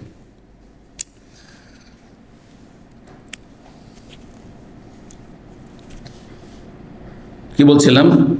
এমন বাড়িতে যদি প্রবেশ না করে যে বাড়িতে কি রয়েছে? প্রাণীর ছবি রয়েছে। অধ্যায় 5961 নম্বর হাদিস বর্ণনা করছেন কাসেম বিন মোহাম্মদ রাদিয়াল্লাহু তাআলা আনহু, মা আয়েশা রাদিয়াল্লাহু তাআলা আনহা থেকে। কাসেম বিন মোহাম্মদ কে?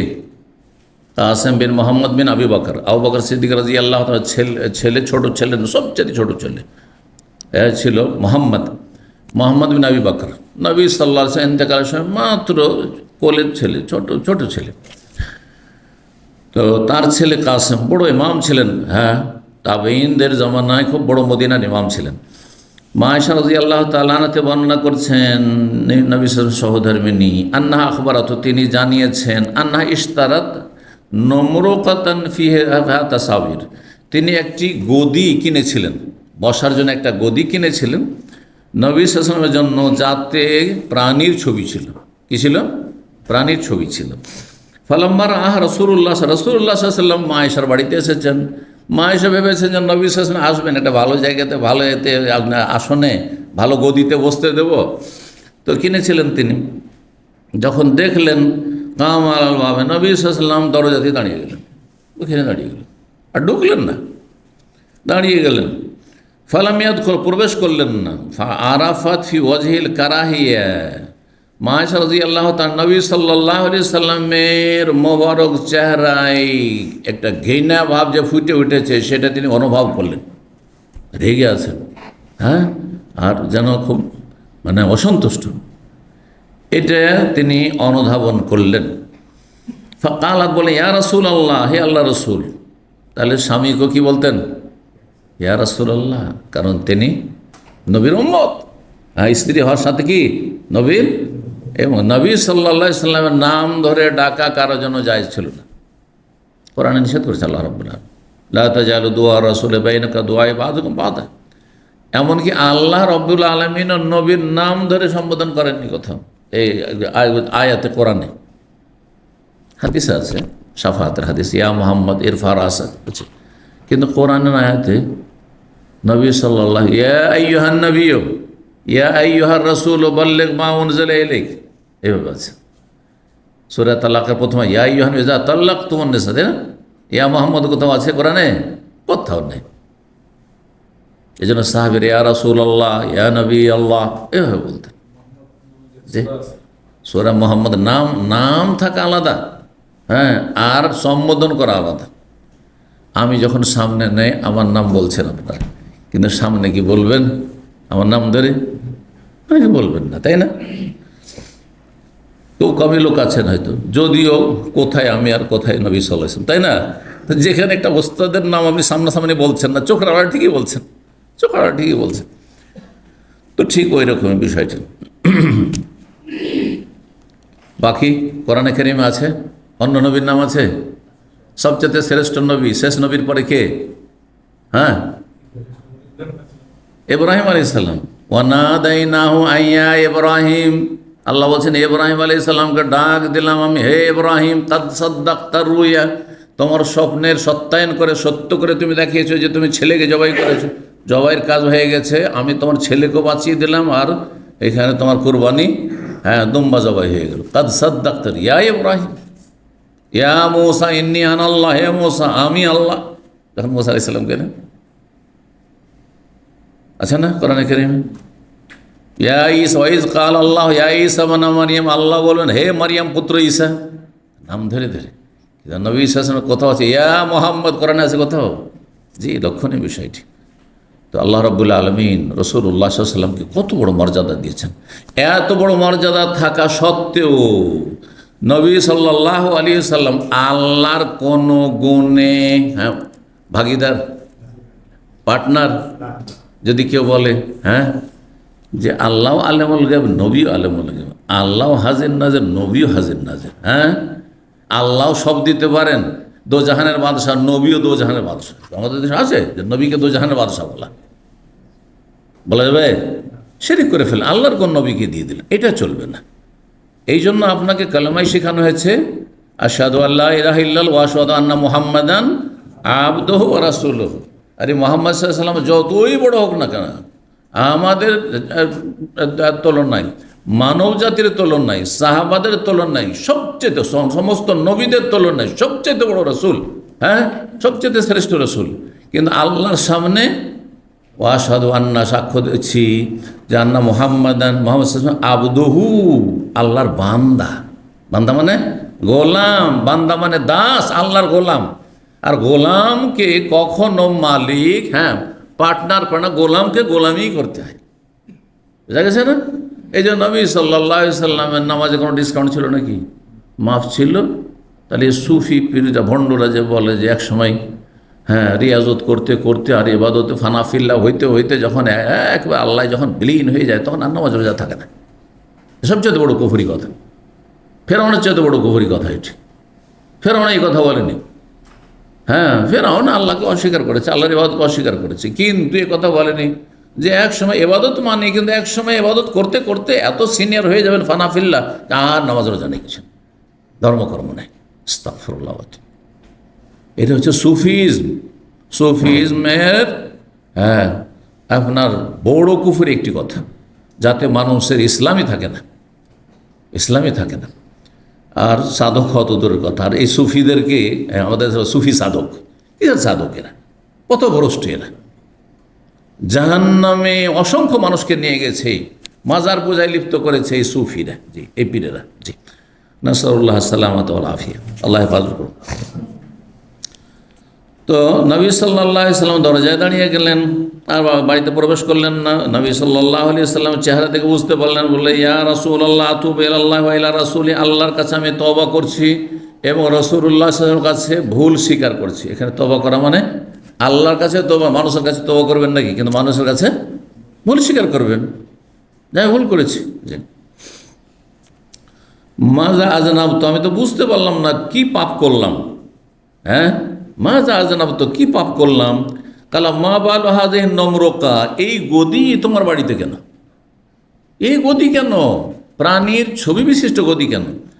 ফকালত ইশতারাই তোহা, আমি এটা খরিদ করেছি, লিতাকুদা আলাইহা ওয়া তাওয়াসসাদাহা, আপনি এতে বসবেন এই গদিতে এবং এতে হেলান দিয়ে আরাম করবেন, বিশ্রাম করবেন, এই জন্য খরিদ করেছি, ভালো নিয়তে।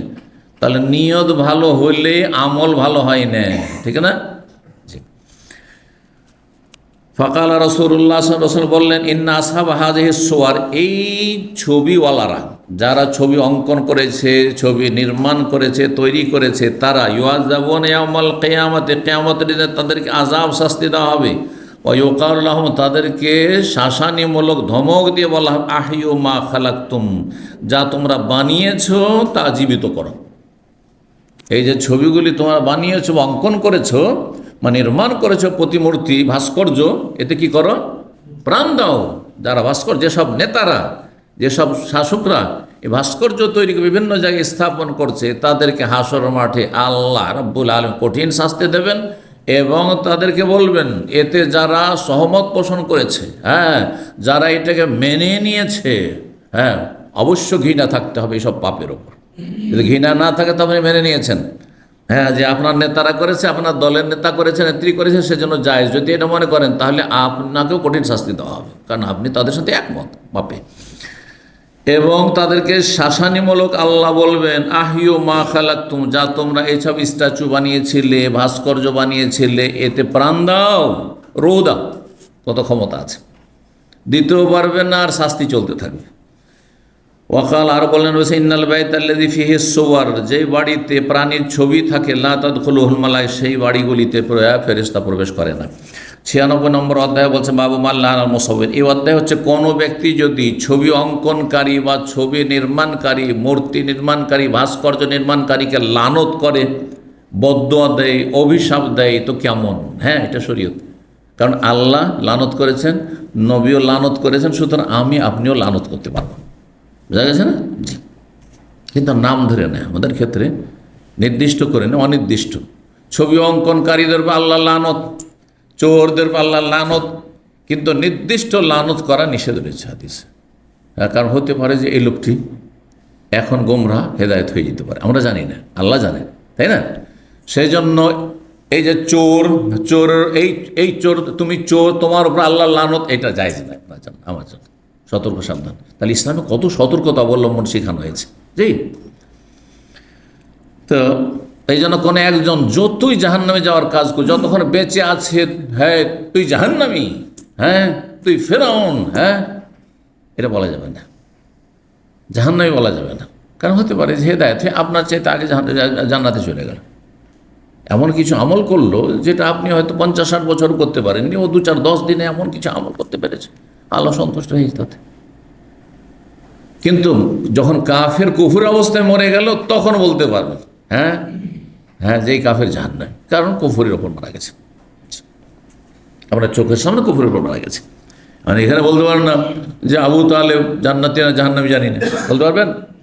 আবু তালেবকে নবী সাল্লাল্লাহু আলাইহি ওয়াসাল্লাম দাওয়াত পেশ করেছে, বলছে না বাবা, পারবো না, বাপ দাদা ধর্ম ছাড়বো না, কাফের মারা গেছে জাহান্নামী।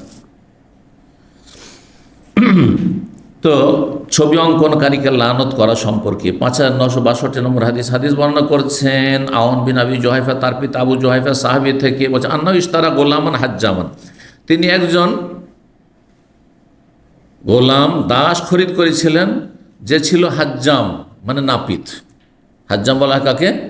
নাপিত। আজকাল হাজামা বলা হচ্ছে সিঙ্গা লাগানোকে, কিন্তু হাজ্জাম নাপিতকে বলা হয়। ফাকালা, উর্দুতে এই শব্দের ব্যবহার হয়, কিন্তু উর্দু ভাষীরা জানে হাজ্জাম নাপিতকে বলেন। জি। তো বলছেন তারপরে যে নবী সাল্লাল্লাহু আলাইহি সাল্লাম নিষেধ করেছেন আনসামানিদ দাম, রক্তের মূল্য নিতে, রক্ত বিক্রি করা, কেনা জায়েজ নাই। নিরুপায় যদি কেউ জীবন বাঁচানোর জন্য যে না কিনলে কেউ দান করছে না, তখন কেনা তো জায়েজ হবে, কিন্তু বেচা জায়েজ না। এখন কারো রক্তের প্রয়োজন হচ্ছে হাসপাতালে, রক্ত দেবো, কোনো পয়সা দিই। আজকাল বড় চালাকি করছে, বলছে রক্ত বিক্রি করিয়েন না, আপনাকে গিফট দেওয়া হবে। কী দেওয়া হবে? দামি একটা ঘড়ি দেওয়া হবে, রাডও দেওয়া হবে আপনাকে, আপনাকে এই জিনিস দেওয়া হবে। না, এটাও হারাম। আগে আপনাকে টোপ দেওয়া হয়েছে, না হলে আপনি রক্তদান করতেন না। যদিও নাম দান, কিন্তু দান নয়, কিন্তু এটি বিক্রি হইল। কিন্তু আপনি লিল্লাহ, আল্লাহ সন্তুষ্টির জন্য আর একজন মানুষের উপকার করার জন্য আপনি রক্ত দিলেন, আর জানাও ছিল না যে আমাকে কিছু দেব। পরে যদি রোগীর পরিবারের লোকেরা আপনাকে হাদিয়া তোহফা দেয়, সেটা জায়েজ রয়েছে, কারণ কোনো কন্ট্যাক্ট ছিল না এবং কোনো ইশারা ইঙ্গিত ছিল না। জি। ওয়াসমানের কুকুরের মূল্য নেওয়া, তাহলে কুকুর, সাধারণ কুকুর কেনা বেচা করা হারাম। ওয়াকাসবিল বাগি, এইরকমই বেশ্যা, পতিতার আয় উপার্জন হারাম, এই রুজি হারাম। এইরকমই যারা সেখান থেকে লাইসেন্স দিয়ে হয়তো পয়সা ইনকাম করছে, অথবা কেউ এই দালালি করছে। অনেক বদ প্রকৃতির মহিলারা আছে, ওই বেশ কিছু মহিলাদের, অথবা অনেক পুরুষও আছে যারা কি করছে, এই আপনার বেশ্যাবৃত্তি করাচ্ছে। 2, 4, 10টা 20টা হয়তো একটা বিল্ডিংয়ে উঠিয়ে নিয়েছে মহিলা, আর তারপরে তাতে দেহ ব্যবসা করাচ্ছে। এই রুজি হারাম, নিকৃষ্ট রুজি। জি, এরা অভিশপ্ত, এদের উপর লানত রয়েছে।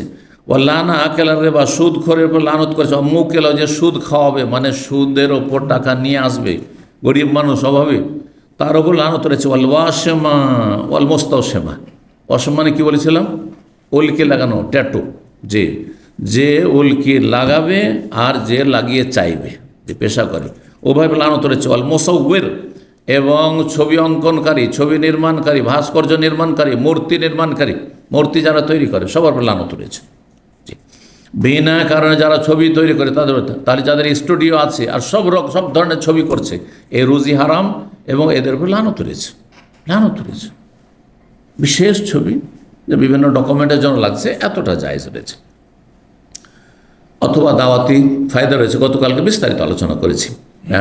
প্রয়োজন আছে ইসলামের খেদমতের জন্য, প্রয়োজন রয়েছে জনসেবার জন্য, প্রয়োজন রয়েছে। রিপোর্ট দিতে হবে ওপর মহলকে, না হলে আপনার এই জনসেবার কাজ হবে না, রিলিফের পয়সা আসবে না, ইত্যাদি প্রজেক্ট আসবে না, তাহলে দিতে পারবে। জি, প্রয়োজন এক কথা। 97 নম্বর আদা হচ্ছে বাবু মান সাওয়ারা সূরাতান, কেউ যদি ছবি অঙ্কন করে প্রাণীর, প্রাণীর, কিন্তু তাহলে গাছের ছবি অসুবিধা নেই, গাছের আর্ট করেন আপনি, নদী নালার আর্ট করেন, আসমান জমিন করেন, কোনো অসুবিধা নেই।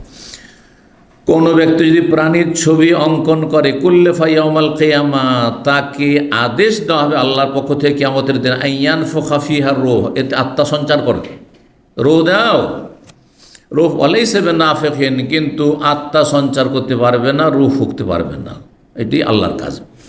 5963 নম্বর হাদিস বর্ণনা করছেন নজর বিন আনাস বিন মালিক, তিনি কাতাদা সাহাবী থেকে বর্ণনা করছেন, কালা কুনতু ইনদা ইবনে আব্বাস, আমি আব্দুল্লাহ বিন আব্বাস রাদিয়াল্লাহু তাআলার কাছে ছিলাম। ওহুম ইয়াসআলুনাহু, তার ছাত্ররা তাকে মাসলা মাসাইল জিজ্ঞেস করছিল। ওয়ালা ইয়াজকুরুন নবী সাল্লাল্লাহু আলাইহি ওয়াসাল্লাম হাত্তা সুইলা, নবী সাল্লাল্লাহু আলাইহি ওয়াসাল্লামের কথা বলছিলেন না, তিনি মাসলাকেও জিজ্ঞাসা করছে, বলে যাচ্ছেন। যেমন আমরা কোনো ফতোয়া জিজ্ঞাসা, প্রত্যেক ফতোয়াতে বলছি যে এটা নবী সাল্লাল্লাহু আলাইহি ওয়াসাল্লাম বলেছে, এটা নবী বলেছেন নাকি, মাসলা জিজ্ঞাসা উত্তর দিয়ে দিলাম। কিন্তু যদি জিজ্ঞাসা করেন যে এটা কোন হাদিসে আছে, অথবা নবী সাল্লাল্লাহু আলাইহি ওয়াসাল্লাম বলেছেন, হ্যাঁ নবী সাল্লাল্লাহু বলেছেন, তখন বলবো, এমনটাই। তো মুফতি ফতোয়া দেওয়ার ক্ষেত্রে দলিল বলা জরুরি নয়, কিন্তু যদি দলিলের প্রয়োজন মনে করেন তাহলে তিনি বলবেন, অথবা তাকে জিজ্ঞাসা করা হয় তাহলে তিনি বলবেন। জি, বলছেন যে যতক্ষণ জিজ্ঞাসা না করা ততক্ষণ পর্যন্ত নবী সাল্লাল্লাহু আলাইহি ওয়াসাল্লামের তিনি বরাত দিতেন না, রেফারেন্স দিতেন না। ফাকাল সামিআতু মুহাম্মাদান সাল্লাল্লাহু, আমি মুহাম্মদ সাল্লাল্লাহু আলাইহি ওয়াসাল্লামকে বলতে শুনেছি, ইয়াকুল মান সাওয়ারা সূরাতান ফিদ দুনিয়া, দুনিয়ায় এই কর্মজগতে, পার্থিব জগতে কেউ যদি প্রাণীর ছবি অঙ্কন করে, তৈরি করে, কুল্লিফা ইয়াউমাল কিয়ামতের দিনে তাকে এই দায়িত্ব দেওয়া হবে, বাধ্যতামূলক, তাকলিফ অর্থাৎ তাকে নির্দেশ দেওয়া বাধ্যতামূলক, আইয়ান ফোকাফিয়া, তাতে আত্মা সঞ্চার করার জন্য, ওয়ালাইসা বিনা, আত্মা সঞ্চার করতে পারবে না। 98 নম্বর অধ্যায় বাবুল ইরতিদাফি আলাদা, এতক্ষণ পর্যন্ত ফটো, ছবি, বিভিন্ন এইসব বিষয়গুলি সম্পর্কে বিস্তারিত গতকালকের আজকের আলোচনা দিয়ে সম্পূর্ণ হলো। এখন কিছু আনুষঙ্গিক অধ্যায় আসছে, সেটা হচ্ছে বাহনের পিঠে চাপা। আর বাহনের পিঠে চাপার ক্ষেত্রে আপনার বাহনে কজন চাপতে পারবেন, কোন ধরনের বাহনে চাপতে পারবেন। আজকাল গাড়ির যুগ, তাই না, গাড়ির যুগ, প্লেনের যুগ, এতেও একটা শরীয়তের বিধান আছে। এখন পাঁচ জনের সিট আছে, আর তাতে যদি 8 জন বসেন, হ্যাঁ, তাহলে কেমন? এটাও মশলা আপনাকে জানতে হবে, কারণ আমাদের দেশে করা এরকম, পা উঠিয়ে গুটিয়ে বসে গেল, আর তারপরে 4 জনের জায়গায় 7 জন 8 জন বসে গেল। হ্যাঁ, তো এটা কি জায়েজ? এতে যদি গাড়ির ক্ষয়ক্ষতির সম্ভাবনা থাকে, অথবা আইন বিরোধী হয়, ক্ষয়ক্ষতি গাড়ির হোক আর না হোক, আইন বিরোধী, যেমন পেছনে সৌদি আরবে যেগুলো সাধারণ কার, 3টা পেছনে সিট আর সামনে 2টো সিট, 5 জনের বেশি উঠতে পারেন না। 3 জনের জায়গায় যদি 4 জন বসেন তাহলে রাষ্ট্রীয়ভাবে নিষিদ্ধ। হ্যাঁ, একটা বিষয়। আজ গাড়িরও ক্ষতি যদি থাকে তাহলে আর একটা নিষিদ্ধ দিক হয়ে গেল। হ্যাঁ, বা গাড়ির মালিক রাজি না, গাড়ির মালিক নিয়ে যাবে আপনাদেরকে, আপনার ফিরি নিয়ে যাবে, আর আপনার 4 জন গিয়ে উঠে যায় চলে যেতে পারবো। গাড়ি মালিক বলছেন না ভাই, আমার গাড়ি, আমি এত লোড নেব না, তার অধিকার আছে বলার, কিন্তু অসন্তুষ্ট হওয়ার কিছু নেই। আমি 3 জন নিতে পারবো, ব্যাস পেছনে। কথা বুঝতে পারছেন না? কিন্তু নবী সাল্লাল্লাহু আলাইহি ওয়াসাল্লামের জামানায় তো এই গাড়ির যুগ ছিল না। তখন কি ছিল ভাই? উটের পিঠে, না ঘোড়ার পিঠে, না খচ্চরের পিঠে, না হয় গাধার পিঠে, তাই না? মুসলিমরা হাতের পিঠে চাপতে যেতেন না। হ্যাঁ, আচ্ছা, কেউ যদি, এখন মাসলা বলি আপনাদের, কেউ যদি গরুর পিঠে যাবে, যে আমাদের দেশে তো উট নামে গরু, হ্যাঁ, গরুর গাড়িতে ব্যবহার করার জন্য, হ্যাঁ, তারপরে আপনার চাষাবাদের জন্য ঠিক আছে, বা গোস্ত খাওয়ার জন্য পুষছেন, ঠিক আছে। কিন্তু গরুকে যদি আপনি কিসের মধ্যে ব্যবহার করেন? হ্যাঁ, বাহন হিসেবে ব্যবহার করেন, যে গরুর পিঠে চেপে আমি এখান থেকে ওখানে যাবো, চলবে? গরুর গাড়ি বানিয়ে আপনি গাড়িতে লাগিয়ে দেন 2টো গরু, আর টেনে নিয়ে যাচ্ছেন। আমরা সারা জীবন চড়েছি ছোটোকালে। কিন্তু কথা হচ্ছে যে গরুর পিঠে চাপা জায়েজ নাই, গরুর পিঠে চাপা জায়েজ নাই। আচ্ছা, খাসির, দমবার, মেষ, ভেড়া, ভেড়ি, বলছে আমি একাই চাপবো, জায়েজ? তাও জায়েজ নাই। কারণ সেটা সে বরদাস্ত করতে পারবে না। একজনের লোডে নিতে পারবেন না। গরু নিতে পারবে, কিন্তু গরু এই কাজে পয়দা করা হয়নি। হাদিস রয়েছে যে প্রাচীন যুগে এইরকম কেউ গরুর পিঠে চেপেছে, হাদিস। কিন্তু প্রাচীন যুগে গরুর পিঠে একজন চেপে যাচ্ছে কোনো জায়গায়, তখন গরুর বাক শক্তি খুলে গেল, গরু কথা বলতে লাগলো, আর বলে মা খোলেতুল্লি হাজা, আমাকে আল্লাহ এই জন্য পয়দা করেন, ইন্নামা খোলেতুল্লিল হার্স, আমি কৃষি কাজ করার জন্য পয়দা করা হয়েছে, হ্যাঁ, লাঙ্গলে লাগাবার জন্য, হ্যাঁ, এই জন্য আমাকে পয়দা করা হয়েছে।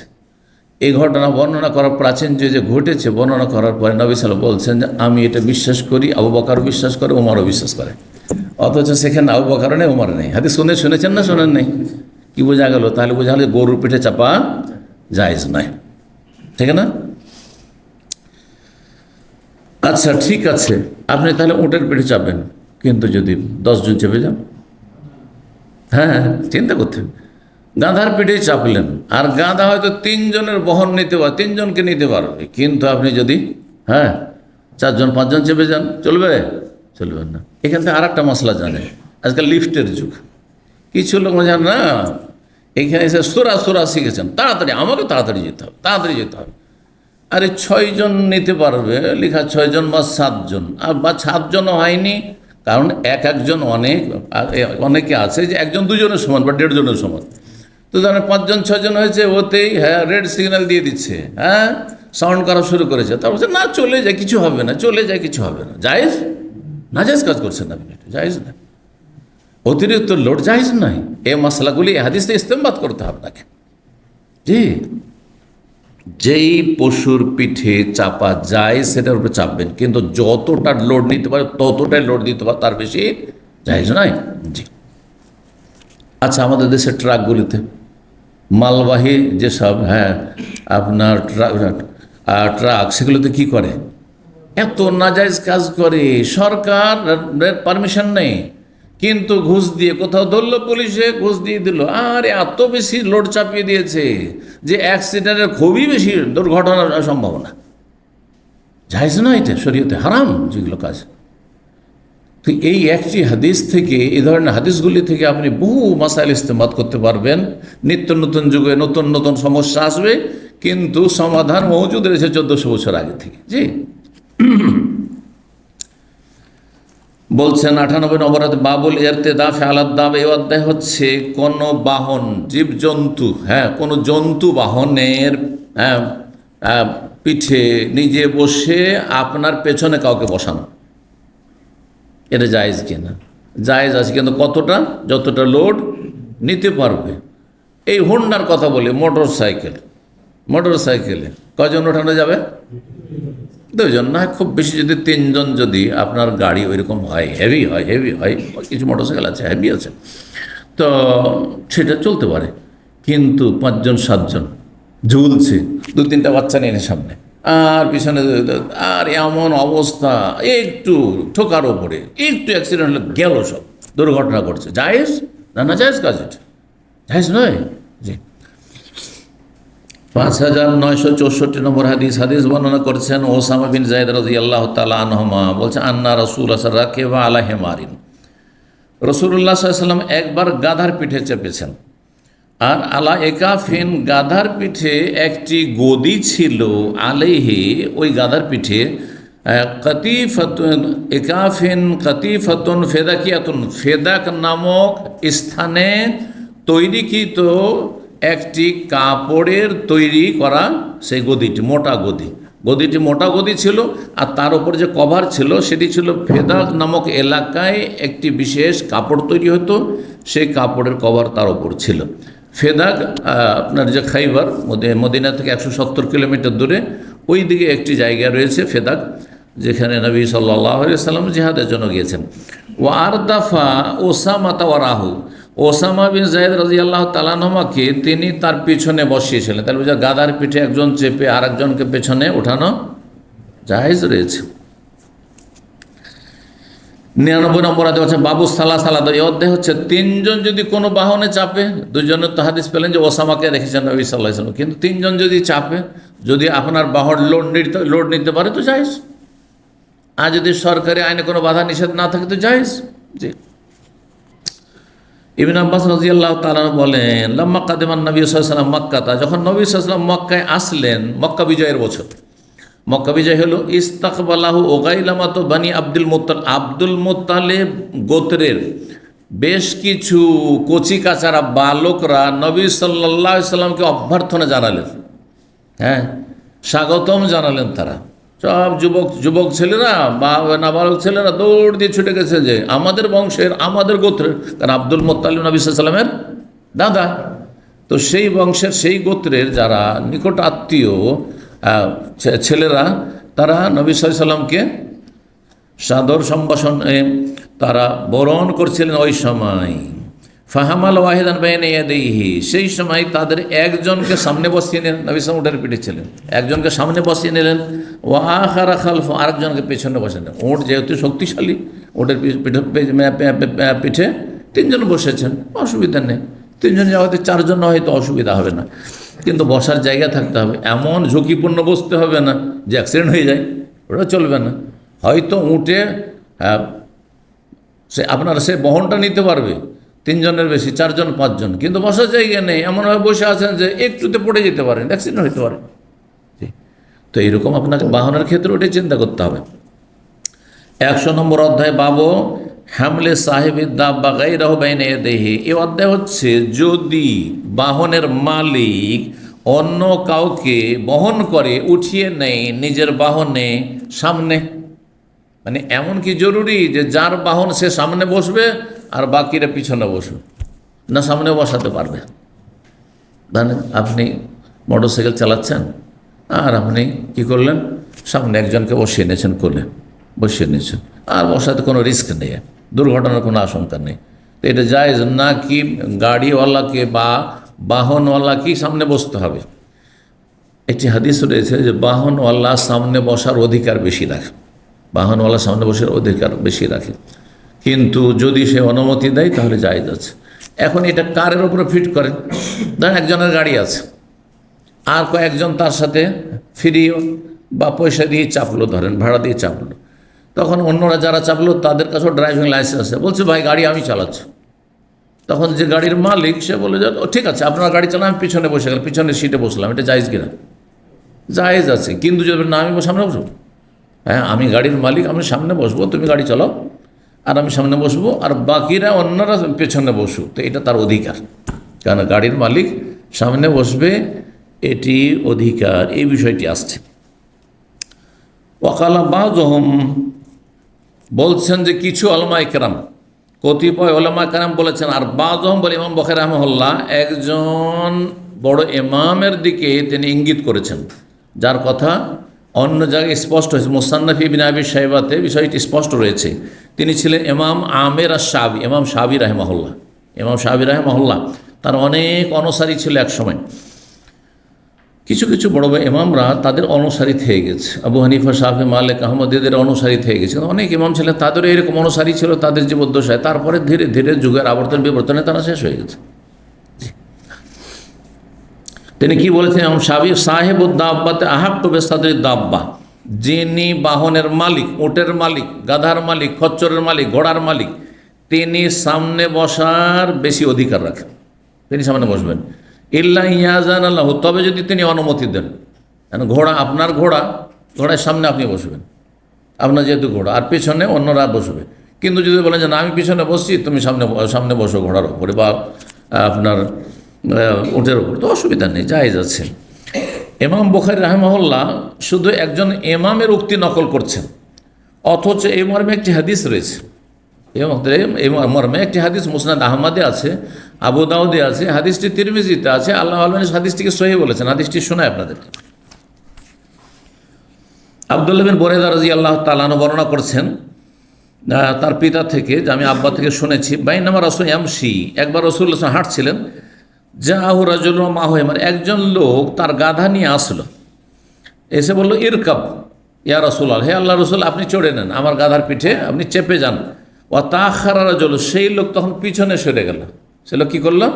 যেহেতু নবী সাল্লাল্লাহু আলাইহি ওয়াসাল্লামকে চড়াচ্ছেন, তো সামনে বসাবো, নবীকে কেমন করে পিছনে বসাবো, তো সামনে বসিয়ে দিয়ে তিনি পিছনে হয়ে গেলেন। বললেন ফাকাল রাসূলুল্লাহ, রাসূল বলছেন লা আনতা আহাক্কু বিসাদরি দাব্বাতিকা মিন্নি, না আমি সামনে বসবো না, তুমি তোমার বাহনের সামনে বসার বেশি হক রাখো, বেশি অধিকার রাখো। ইল্লা আনতা জালাহু লি, তবে সেটা যদি আমাকে দিয়ে দাও সেটা আলাদা কথা, না আপনি বসেন, অনুমতি দাও বা তুমি আমাকে অগ্রাধিকার দাও, সেটা ভিন্ন বিষয়। কালা, তখন ওই সাহাবী বললেন ফাইন্নি কাদ জাআলতুহু লাকা, আপনাকে এই অধিকার দিয়ে দিলাম, আপনি সামনে বসেন, আমি পেছনে বসছি। ফারাকে বা, তারপরে নবী সাল্লাল্লাহু আলাইহি ওয়াসাল্লাম সামনে বসলেন, হ্যাঁ, আর ওই যে বাহনের মালিক মানে গাধার মালিক সে পেছনে বসলো। হাদিস আবু দাউদে রয়েছে 2208 নম্বর, তিরমিজি 2697 নম্বর হাদিস। আল্লামা আলবানী রাহিমাহুল্লাহ হাদিসটিকে সহিহুল জামের 1478 নম্বর হাদিস, হাদিসটিকে সহিহ বলেছে। এই হাদিস সহিহ, কিন্তু ইমাম বুখারী রাহিমাহুল্লাহ এই হাদিসের দিকে ইশারা ইঙ্গিত কেন করলেন? প্রথম কথা, হাদিস নিয়েও আসেননি, তারপরে ইঙ্গিতও করলেন না, বরং তিনি ইমাম শাফিঈ এর উক্তি বর্ণনা করলেন যে তার মত হচ্ছে যে যিনি বাহনের মালিক তিনি সামনে বসার বেশি অধিকার রাখেন। তা হাদিস থাকতে কি অন্য কোনো ইমামের উক্তি পেশ করা যাবে? ইমাম বুখারী কেন এটা করলেন? এর উত্তরে বলছেন যে এই হাদিস হতে পারে যে ইমাম বুখারী রাহিমাহুল্লাহর কাছে সহিহ সূত্রে পৌঁছেন, যার ফলে তিনি হাদিস আস্থা করতে পারেননি। কিন্তু ইমাম তিরমিজি, আবু দাউদের কাছে যখন তাদের জামানার পরে হাদিস সহিহ সূত্রে প্রমাণিত হয়েছে, তারা তখন হাদিসটিকে নিয়ে এসছেন হাদিসের কিতাবে, এবং হাদিস সহিহ। তারপর মানুষের এলেম শেখার শেষ নেই, যতই বড় ইমাম আর আলেম হোক না কেন, কোনো এলেম তার জন্য অস্পষ্ট থেকে যেতে পারে।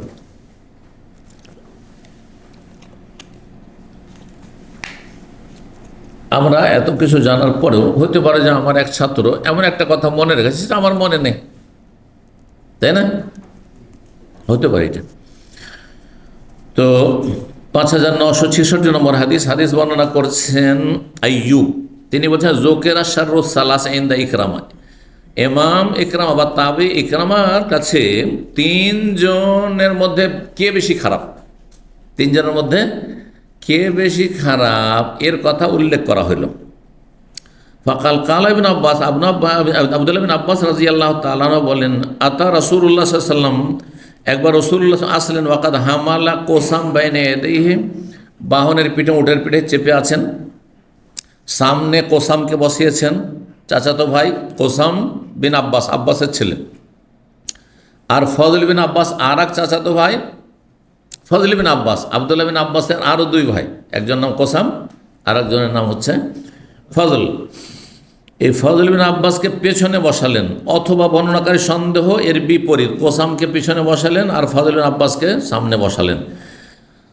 তার মানে যিনি বাহনের মালিক তিনি কোথায় বসলেন? মাঝখানে বসলেন, বুঝলেন না?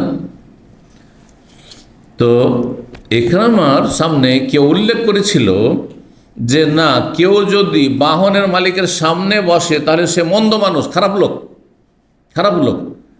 তখন তার খণ্ডন করার জন্য এই ঘটনা বা এই হাদিসটি উল্লেখ করলেন যে নবী সাল্লাল্লাহু আলাইহি ওয়াসাল্লাম মাঝখানে বসে আছেন, আর সামনে সাহাবী কোসাম, সেও মুসলিম সাহাবী, আর পেছনে ফজল বিন আব্বাস সাহাবী, নবী সাহেব দুই চাচাতো ভাই। আর এদের কাকে খারাপ বলবে?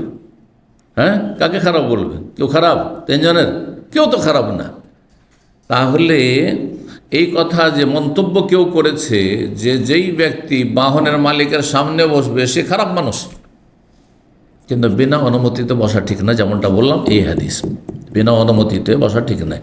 কারণ গাড়ির মালিক যদি আপনাকে সিট ছেড়ে দেয় গাড়ি চালানোর জন্য, অনেক সময় না এরকম যে ভাই আপনি গাড়িটা চালান, তাহলে গাড়ির মালিক তার পাশে ডান পাশে বসুন। কিন্তু তুমি যদি বলেন না না না না না না দাঁড়ান আমি আছি, সামনে আমাকে ছাড়া পিছনে হয়তো বসতে দেবে না, সেজন্য না আপনি সামনে বসেন, আমি যদিও ড্রাইভার আমি পিছনে বসবো, তো অসুবিধা নেই, তাহলে কোনো অসুবিধা নেই, জায়েজ আছে।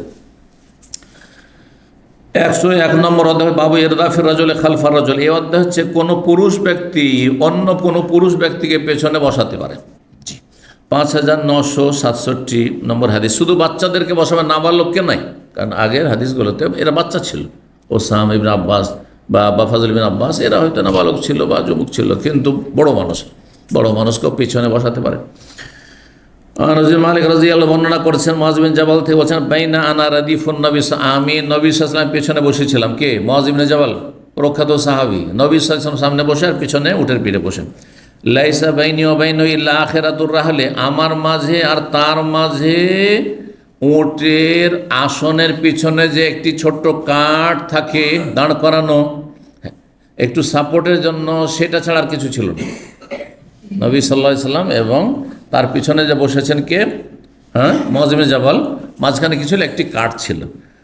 ওটের পিঠের ওপর দেখেছেন একটা যে আসন থাকে, গদি থাকে, গদির পিছনে একটা কাঠ থাকে, যে কাঠের সমান সূত্রা হবে, নামাজের সূত্রা বলে হাদিস, সূত্রার হাদিস আছে, মিসরা আখিরাতির রাহলে বা মুআখিরাতির রাহলে, বিভিন্নভাবে হাদিসগুলি এসেছে। আর সেটা 1 বিঘত চাইতে একটু বেশি হয়, পৌনে হাত হয়, পৌনে এক হাত। জি। তো বলছেন যে এত কাছাকাছি হয়ে বসেছিলাম, তাহলে বড় মানুষের সাথে একবারে সেটে বসা যায়, এটার প্রমাণিত হলো নবী সাল্লাল্লাহু আলাইহি ওয়াসাল্লাম। আর তার সাথে একবারে সেটে আছেন কে? মুআয ইবনে জাবাল। অনেকে লজ্জা পাবেন যে পাশাপাশি একবারে সেটে বসবো বড় মানুষের সাথে, না, একটু দূরে থাকি। কিন্তু যদি কেউ বসে তো জায়েজ আছে, বা বসার জন্য বলে তো জায়েজ আছে। বললেন ইয়া মুআয, হে মুআয, কুলতু লাব্বাইক ইয়া লাব্বাইক রাসূলুল্লাহ, হে আল্লাহ রাসূল আমি হাজির, ওয়া সাদাইক, আপনার সামনে হাজির। সুম্মা সারা সাতান, তারপর আরও কিছুক্ষণ চললেন, তারপর ইয়া মুআয, হে মুআয, কুলতু লাব্বাইক ইয়া রাসূলুল্লাহ সাদাইক, সুম্মা সারা সাতান, তারপরে কিছুক্ষণ আরও চললেন, মানে বারবার করে বলছেন, কিছু বলছেন না, যদি নাম ধরে ডাকছেন মুআয মুআয মুআয, তিনি বলছেন হাজির আছে ইয়া রাসূলুল্লাহ। কি বলেন কালা হাল তাদরি, তুমি কি জানো মা হাক্কুল্লাহ আলা ইবাদিহি, আল্লাহর হক বান্দার ওপর কি? এত লাগছে, আল্লাহ হিদায়াত করে। এক্ষুনি এলো নাকি? আল্লাহ হিদায়াত করে। কালা হাল তাদরি, তুমি কি জানো মা হাক্কুল্লাহ আলা ইবাদিহি, আল্লাহর হক বান্দার ওপর কি? কুলতু, আমি আল্লাহ ওয়া রাসূলুহু আ'লাম, আল্লাহ এবং তার রাসূল সাল্লাল্লাহু আলাইহি ওয়াসাল্লাম বেশি জানেন। নবী সাল্লাল্লাহু আলাইহি ওয়াসাল্লামের জীবদ্দশায় আল্লাহর সাথে রসুলের কথা বলতে, কারণ রাসূলুল্লাহ সাল্লাল্লাহু আলাইহি ওয়াসাল্লাম তাদের মাঝে বেঁচে আছেন এবং সবচাইতে বেশি জানেন তাদের চাইতে আল্লাহর পরে।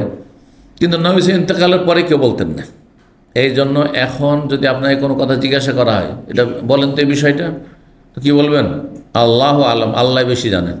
আল্লাহ বলবেন না যে আল্লাহ এবং রসুল বেশি জানেন, কারণ সাহাবীরা নবী সাল্লাল্লাহু ইন্তেকালের পরে বলেননি, আইম্মায়ে কেরামগণ নবী সাল্লাল্লাহু ইন্তেকালের পরে কেউ বলেননি যে আল্লাহ রসুল বেশি জানেন, না, আল্লাহ বেশি জানেন। তো বলছেন যে নবী সাল্লাল্লাহু তখন বললেন হাক্কুল্লাহ আলা ইবাদি, আল্লাহর হক হচ্ছে বান্দার আইয়াবুদুহু ওয়া লা ইউশরিকু বিহি, আল্লাহর হক কি? যে বান্দা একমাত্র আল্লাহর ইবাদত করবে, তার সাথে কোনো কিছুকে শরীক করবে না। এতে দুটো দিক আছে, পজিটিভ আর নেগেটিভ। ইতিবাচক, আল্লাহর ইবাদত করতে হবে, 5 ওয়াক্ত সালাত পড়তে হবে, রোজা রাখতে হবে, যাকাত দিতে হবে, হজ করতে হবে, উমরা করতে হবে, হিজাব পর্দা করতে হবে, যেগুলো করার ওয়াজিব ফরজ করতে হবে, আর সুন্নত নফল যত পারবেন তত ভালো। এটা হচ্ছে ইতিবাচক, পজিটিভ, এটাও ইয়াবুদুহু। আর নেগেটিভ থেকে বাঁচতে হবে, শিরিক করা যাবে না, কুফরি করা যাবে না, নাস্তিক হওয়া যাবে না, সেকুলার হওয়া যাবে না, ইত্যাদি ইত্যাদি। ইসলাম বিরোধী কর্মকাণ্ডে জড়িত থাকা যাবে না, খুন করা যাবে না, জেনার কাছে যাওয়া যাবে না, হারাম খাওয়া যাবে না, না না না, তাহলে পূর্ণাঙ্গ মুসলিম হইতে পারবে। উদখুলু ফিস সিলমি কাফা। কিন্তু এর বিপরীত অধিকাংশ মানুষ আমাদের আহলে হাদিস সমাজে মাজার পূজা নেই, হ্যাঁ, শিরক নাই, বেদাত নাই, মিলাদ নাই, কিয়াম নেই, আর হালুয়া পুরি রুটি আর ভোজ ভাত এসব নেই। আছে 40 আছে, হ্যাঁ, কোরআন খানি বক্সানো এইসব নেই, কিন্তু বেনামাজি আছে, চোর আছে, ডাকাত আছে, হারামখোর আছে, সুদখোর আছে, ঘুষখোর আছে, আছে না নাই? তাহলে এই শুধু সহি আকীদা যথেষ্ট নয়। আপনার সহি আকীদার সাথে বিশুদ্ধ ইবাদত হইতে হবে, হারাম থেকে বাঁচতে হবে, ইতিবাচক এবং নেতিবাচক।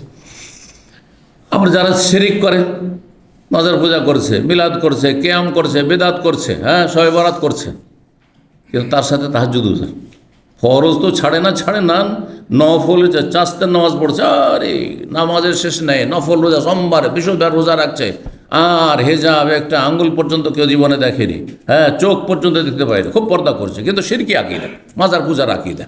তাহলে এর কি আছে? হ্যাঁ, পজিটিভ আছে, নেগেটিভ নেই। পজিটিভ আছে, নামাজ রোজা এগুলো তো সব ঠিক আছে, হ্যাঁ, হারাম খাই না, হালাল হালাল, কিন্তু এদিকে শিরক বেদাতের ধর্মকর্ম করছে, তার নেগেটিভ থেকে যে বাঁচতে হবে সে নেগেটিভ বাঁচে না। সুতরাং ইসলাম হবে না। ইসলাম হচ্ছে কিসের নাম? হ্যাঁ এবং না এর নাম। লা ইলাহা না, আর ইল্লাল্লাহ হচ্ছে হ্যাঁ। হ্যাঁ না ছাড়া ইসলাম হবে না। ভালো করে শুনে রাখেন, জান্নাত পাওয়া যাবে না। আপনার জীবনে হারামকে না করতে হবে, আর আপনার ফরজ ওয়াজিবকে হ্যাঁ করতে হবে, তাহলে আপনি জান্নাত পাবেন। আল্লাহ বুঝার তৌফিক দান করবেন। সুম্মা সারা সাতন, তারপরে কিছুক্ষণ চললেন। সুম্মা কালা, তার বলে, ইয়া মুআজ বিন জাবাল, হে মুআজ বিন জাবাল, কুলতু লাব্বাইক ইয়া রাসূলুল্লাহ, সাদাকি আল্লাহ রসুল, হাজির আছি। কাল হাল তাদরি মা হাক্কুল ইবাদা আলাল্লাহ ইযা ফালুহু, যদি আল্লাহর ইবাদত করে, শিরক না করে, তাহলে বান্দার আল্লাহর উপর কি হক, মানে বান্দার প্রাপ্য কি আল্লাহর কাছে? বললেন আল্লাহ ওয়া রাসূলুহু আলাম, আল্লাহ এবং রসুল তার বেশি জানেন। কাল হাক্কুল ইবাদা, নবী সাল্লাল্লাহু আলাইহি ওয়াসাল্লাম বললেন যে বান্দার হক হচ্ছে আল্লাহর উপর। তার আল্লাহর উপর হক, আল্লাহর উপর হক। আল্লাহর উপর কোনো কিছু ফরজ আছে নাকি? হক মানে ফরজ। হ্যাঁ, স্বামীর ওপর স্ত্রীর হক মানে ফরজ হয়ে আছে আমার উপর, তাই না? এই স্ত্রীর ওপর স্বামীর হক মানে স্ত্রীর ওপর ফরজ হয়ে আছে। তো আল্লাহর উপর কোনো কিছু ফরজ আছে নাকি? ফরজ নাই। তুই বলা হয়েছে যে বান্দার হক আল্লাহর ওপর, বলবে এটা অনুগ্রহপূর্বক, এটা ফরজ হক নাই, এটা কিসের? অনুগ্রহপূর্বক। মানে আল্লাহ নিজের ওপর অবধারিত করেছেন যে বান্দা যদি শিরক না করে, বান্দা যদি কুফরি না করে, বান্দা যদি কাবিরা গুনাহ থেকে বেঁচে থাকে, আর বান্দা যদি ফরজ ওয়াজিব আদায় করে, তাহলে আমি আমার উপর হক নির্ধারণ করলাম অনুগ্রহপূর্বক যে তাদেরকে জান্নাত দেব। বুঝতে পেরেছেন? জি। তো অনুগ্রহপূর্বক এই কথাটি লাগাইতে হবে। বলছেন যদি আল্লাহর ইবাদতবন্দি করে, শিরক না করে, তো বান্দার আল্লাহর উপর কি হক হয়?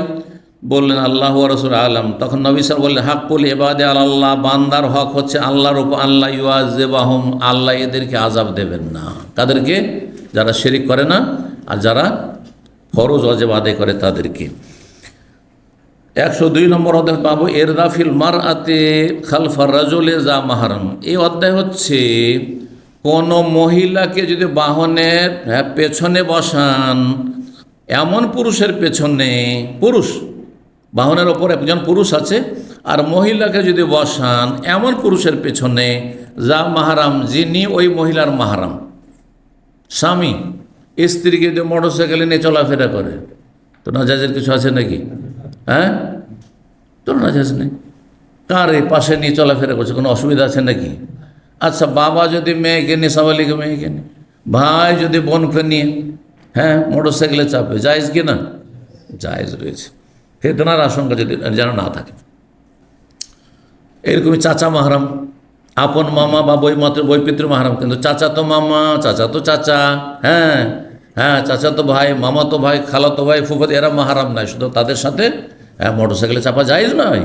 কথা বলছে দুলা ভাই, হ্যাঁ, আমাদের দুলা ভাইদের সাথে চাপে মহিলারা, মেয়েরা, হ্যাঁ, হারাম এটি, কবিরা গুনাহ এটি। জি। তো বলছেন যে ইমাম বুখারী জন্য বলছেন যে মাহরাম যদি পুরুষ হয়, তার পিছনে একই বাহনে যদিও সেটি আছে, জায়েজ আছে, অসুবিধা নেই।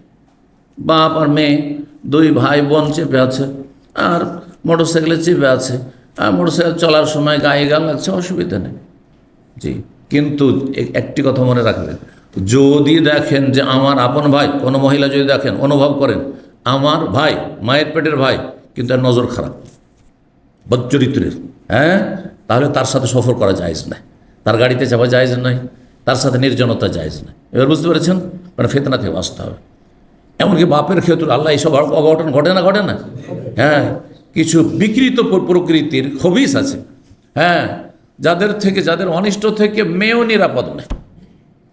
যদিও দেখে যে আমার বাবার নজর খারাপ দেখছে, আমার শ্বশুর সাহেবের নজর খারাপ, মোটেই নির্জনে যাবে না, শ্বশুর রুমে ঢুকবে না, হ্যাঁ, বাবার রুমে ঢুকবে না, মানুষ বাবার বাড়িতে থাকবে না, যদি নিরাপদ স্থানে টাকা রাখার ব্যবস্থা করতে হবে। জি, শরণাপন্ন হবে সরকারের, যাতে করে তাকে নিরাপদ স্থান দেওয়া হয়। জি, এসব বিষয়গুলি মনে রাখতে হবে আমাদেরকে। 5968 নম্বর হাদিস, এই দুটি হাদিস যেহেতু আছে আমরা শেষ করে নিই, আর এতে অধ্যায় শেষ হয়ে যাবে। হাদিস বর্ণনা করছেন আনাস বিন মালিক রাদিয়াল্লাহু তাআলা আনহু, বলছেন যে আকবালনা মা রাসূলিল্লাহ মিন খাইবার, আমরা রাসূলুল্লাহর সাথে খাইবার থেকে আসছিলাম যুদ্ধ করে। ওয়া ইন্নী লারাদিফু আবি তালহা, আমি আবু তালহা যে তার সৎ বাবা, মানে তার মায়ের স্বামী, তার পেছনে বসেছিলাম, ওটার পিঠে। ওয়াহুয়া ইয়াসির, তিনি চলমান ছিলেন। ও বাজু নেসাই রাসূলিল্লাহ রাদিফ ও রাসূলিল্লাহ, নবী সাল্লাল্লাহু আলাইহি ওয়াসাল্লামের কোনো এক স্ত্রী রাসূলুল্লাহ সাল্লাল্লাহু আলাইহি ওয়াসাল্লামের উটের পিঠে পেছনে বসেছিলেন। তার মানে নবী সাল্লাল্লাহু আলাইহি ওয়াসাল্লাম তার স্ত্রীকে নিয়ে, মানে সহধর্মিণীকে নিয়ে কিসে বসেছিলেন? একই বাহনে বসেছিলেন। জি, বড় ব্যক্তিও অসুবিধা নেই, বড় ব্যক্তি, তার কোনো একজন আলেম যদি তার ওয়াইফকে নিয়ে মোটরসাইকেলে চলাফেরা করে, কোনো আইবের কথা নেই, দোষের কথা নেই। সামাজিকভাবে আইব হইতে পারে অনেক সময়, কিন্তু কথা হচ্ছে এটা আইব মনে করা ঠিক নয়। কারণ আমাদের এমন মূর্খামি কিছু জায়গায় আছে যে স্বামী স্ত্রীর আগে পিছিয়ে চলতে হবে।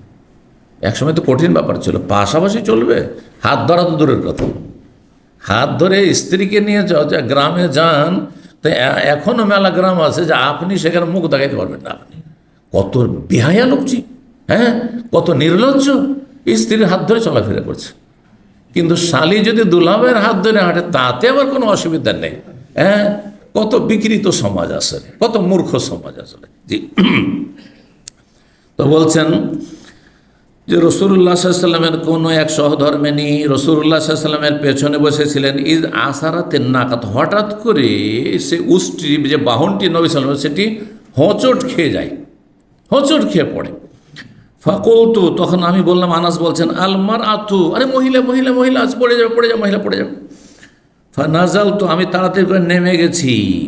ফাকালা রাসূলুল্লাহ তখন বললেন, ইন্নাহা উম্মুকুম, যেহেতু পর্দা করে আছেন, বোরকা দিয়ে ঢেকে আছেন, বোঝা যাচ্ছে না কি আছে না আছে, নবী সাল্লাল্লাহু আলাইহি সাল্লামের বাহনের পিছনে। আনাসকে বললেন, ইনি হচ্ছেন তোমাদের মা, কারণ নবীর বিবিগণ উম্মতের মা। মানুষের তাহলে কুধারণা দূর করতে হবে, যদি কোথাও কুধারণা হয়, কুধারণা থেকে বাঁচতে হবে, বুঝছেন না? প্রথম কথা, কুধারণা করা ঠিক নয়। এবং রাতের অন্ধকার, রাত 12টায় দেখছেন যে একজন পুরুষ ব্যক্তি কোন একজন মহিলা কেন কোথাও যাচ্ছে, ও এত রাতে কেন মহিলা নিয়ে, তার মানে হ্যাঁ চরিত্রের দোষ আছে, তাই না? বলবেন এমার্জেন্সি হইতে পারে না, হাসপাতাল যাচ্ছে, হ্যাঁ, নিজের স্ত্রীকে নিয়ে, নিজের মাকে নিয়ে, বোনকে নিয়ে, ঠিক কিনা? এই জন্য কুধারণা করাও জায়েজ নয়, যতক্ষণ স্পষ্ট প্রমাণ আপনার কাছে না থাকবে। তো বলছেন যে এনি তোমাদের মা। ফাসাদাতুর রাহলা, তারপরে হাওদাটিকে শক্ত করে বেঁধে দিলাম। ওটি যেহেতু হোঁচট খাওয়াতে কাত হয়ে গেছিল, সেটাকে শক্ত করে আবার উটের পিঠে, হাওদা বুঝেন তো, উটের পিঠে যে বসার জন্য একটি কি পালকির মতো করা থাকে। পালকি বুঝাইলে বেশি বুঝবেন, কারণ আমাদের মানে পালকি বুঝে, তাই না? পীররাকে পালকিতে করে কাঁধে নিয়ে, তো পীরের মুরিদরা কত যে পালকি গ্রাম অঞ্চলে পালকিতে করে কাঁধে বয়েছে, এই মুরিদ মূর্খরা আল্লাহ জানে।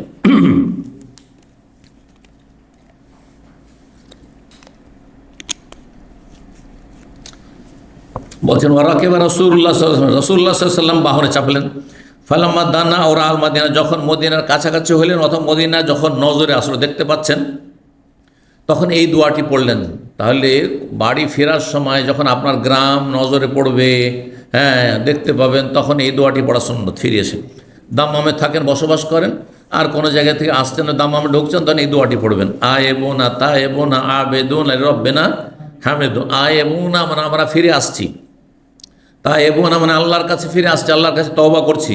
আবেদুন আল্লাহর ইবাদত করছি। লিরব্বিনা হামেদুন আর আমাদের রবের আমরা প্রশংসা করছি। 103 নম্বর সর্বশেষ অধ্যায় বলছে বাবুল ইস্তিলকা বাবদ রেজলে আলাল ওখরা। এই অধ্যায় হচ্ছে চিত হয়ে শোয়া সম্পর্কে। চিত হয়ে শোয়া জায়েজ কিনা? জায়েজ। উত্তম হচ্ছে ঘুমানো ডান দিকে কাত হয়ে শোয়া, কিন্তু কেউ চিত হয়ে যদি ঘুমিয়ে যায়, চিত হয়ে শুয়ে থাকে, কোনো অসুবিধা নেই। আচ্ছা, তো চিত হওয়ার মশলা তো হলো, চিত হওয়ার সাথে যদি এক পায়ের ওপর আর এক পা রেখে যদি আপনি শুয়ে থাকেন, তো এটা জায়েজ কিনা? জায়েজ, এই শর্তে যে আপনার লজ্জাস্থান খোলার আশঙ্কা না থাকে। এমন কেউ লুঙ্গি যদি পরে থাকে আর ভিতরে আন্ডার প্যান্টও নাই, আর সেখানে অন্য লোকেরা কেউ আছে, আপনার স্ত্রী থাকে আলাদা কথা, হ্যাঁ, আর আপনি ট্যাঙের ওপর ট্যাং দিয়ে আপনি বুঝছেন তো, হ্যাঁ, কেমন করে থাকে, এইভাবে একটা পা খাড়া করে আছে আর একটা পা এইভাবে, আর এখান দিয়ে দোকানপাট সব খুলে যাচ্ছে, তো জায়েজ না? জায়েজ নয় তখন। হ্যাঁ, এই জন্য আপনি মসজিদে শুয়ে আছেন আর ট্যাঙ্গের ওপর ট্যাঙ্ক দিয়ে, এটা জায়েজ হবে না, কারণ ওখানে আপনি যে কোনো মানুষের নজর পড়তে পারে। অত খুব সতর্ক সাবধান, আপনি নিশ্চিত যে হ্যাঁ চেপে চেপে রেখেছেন, অথবা আপনার যেমনটা বললাম যে লজ্জাস্থান ঢাকা আছে, তাহলে ঠিক আছে। 5969 নম্বর হাদিস বর্ণনা করছেন আব্বাদ বিন তামিম তার চাচা থেকে, তার চাচা সাহাবী, আন্না আবসারান নবী, তিনি নবী সাল্লাল্লাহু আলাইহি ওয়াসাল্লামকে দেখেছিলেন ইয়াজতাজু ফিল মসজিদে, নবী সাল্লাল্লাহু আলাইহি ওয়াসাল্লাম মসজিদে চিত হয়ে শোয়া অবস্থায়। তাহলে মসজিদে শুয়েছেন নবী সাল্লাল্লাহু আলাইহি ওয়াসাল্লাম কখনো কখনো, রাত কাটাননি, পরিবার ছেড়ে রাত কাটায় মসজিদে তো নয়, কিন্তু দিনের বেলা কোনো সময় শুয়ে আছেন, আর চিত হয়ে শুয়েছিলেন, ডান দিকে কাত হয়ে নয়, তাহলে ডান দিকে কাত হয়ে শোয়া হচ্ছে সুন্নাত মুস্তাহাব, কিন্তু বিপরীত জায়েজ, বাম দিকেও জায়েজ রয়েছে, চিত হয়ে শোয়া জায়েজ রয়েছে, কিন্তু উপর হয়ে পেটের ভরে শোয়া নিষেধ। এটা জাহান্নামীদের শোয়া, এটা কাফেরদের শোয়ার কথা বলা হয়েছে, এইভাবে শোয়া জায়েজ নয়। জাহান্নামীরা মুখের ভারে উপর করে ফেলে তাদেরকে জাহান্নামে জ্বালানো হবে, সুতরাং এটি জায়েজ নয়। এতে ক্ষতিও আছে। অধিকাংশ মানুষ, বিশেষ করে শিশুদের, আজকাল আপনি গুগলে সার্চ দিলে পাবেন, অধিকাংশ মানুষের হার্টের সমস্যা অথবা শিশুর যে আপনার বাল্য মৃত্যু হয় আপনার বুকের ভরে শোয়ার জন্য, পেটের ভরে শোয়ার জন্য। এটা ঠিক নয়। তো নবী সাল্লাল্লাহু আলাইহি ওয়াসাল্লাম যেগুলো নিষেধ করেছেন অবশ্য তাতে পার্থিব হিকমত আছে। জি, তো বলছেন যে নবী সাল্লাল্লাহু আলাইহি ওয়াসাল্লাম চিত হয়ে মসজিদে শুয়েছিলেন, রাফিয়ান ইহদা রিজলাইহি আলাল উখরা, দুই পায়ের এক পা আর এক পায়ের ওপর উঠিয়ে শুয়েছিলেন। তাহলে এখান থেকে আরেকটি মশলা জানা গেল যে এক পা খাড়া করে আর এক পা তার উপরে রেখে শোয়া জায়েজ না? না জায়েজ? জায়েজ, কিন্তু যাতে করে লজ্জাস্থান খোলার আশঙ্কা না থাকে, সেখানে যদি কোনো আপনার পুরুষ লোক বা অন্য কোনো বেগানা মহিলা, অন্য কোনো মানুষ থাকে, কিন্তু যদি নিজের স্ত্রী থাকে অসুবিধা নেই, স্ত্রীর সামনে জায়েজ রয়েছে। জি, এখানেই আজকের আলোচনা শেষ করছি। তার সাথে আমাদের দীর্ঘ পোশাকের পর্ব 16টি পর্বে আমরা শেষ করতে পারলাম। আল্লাহ যেন কবুল করেন এবং আল্লাহ রাব্বুল আপনাদের যেন দিন দুনিয়ার সার্বিক কল্যাণ দান করেন। সুবহান রাব্বিকা রাব্বিল ইজ্জাতি আম্মা ইয়াসিফুন ওয়া সালামুন আলাল মুরসালিন ওয়াল হামদুলিল্লাহি রাব্বিল আলামিন।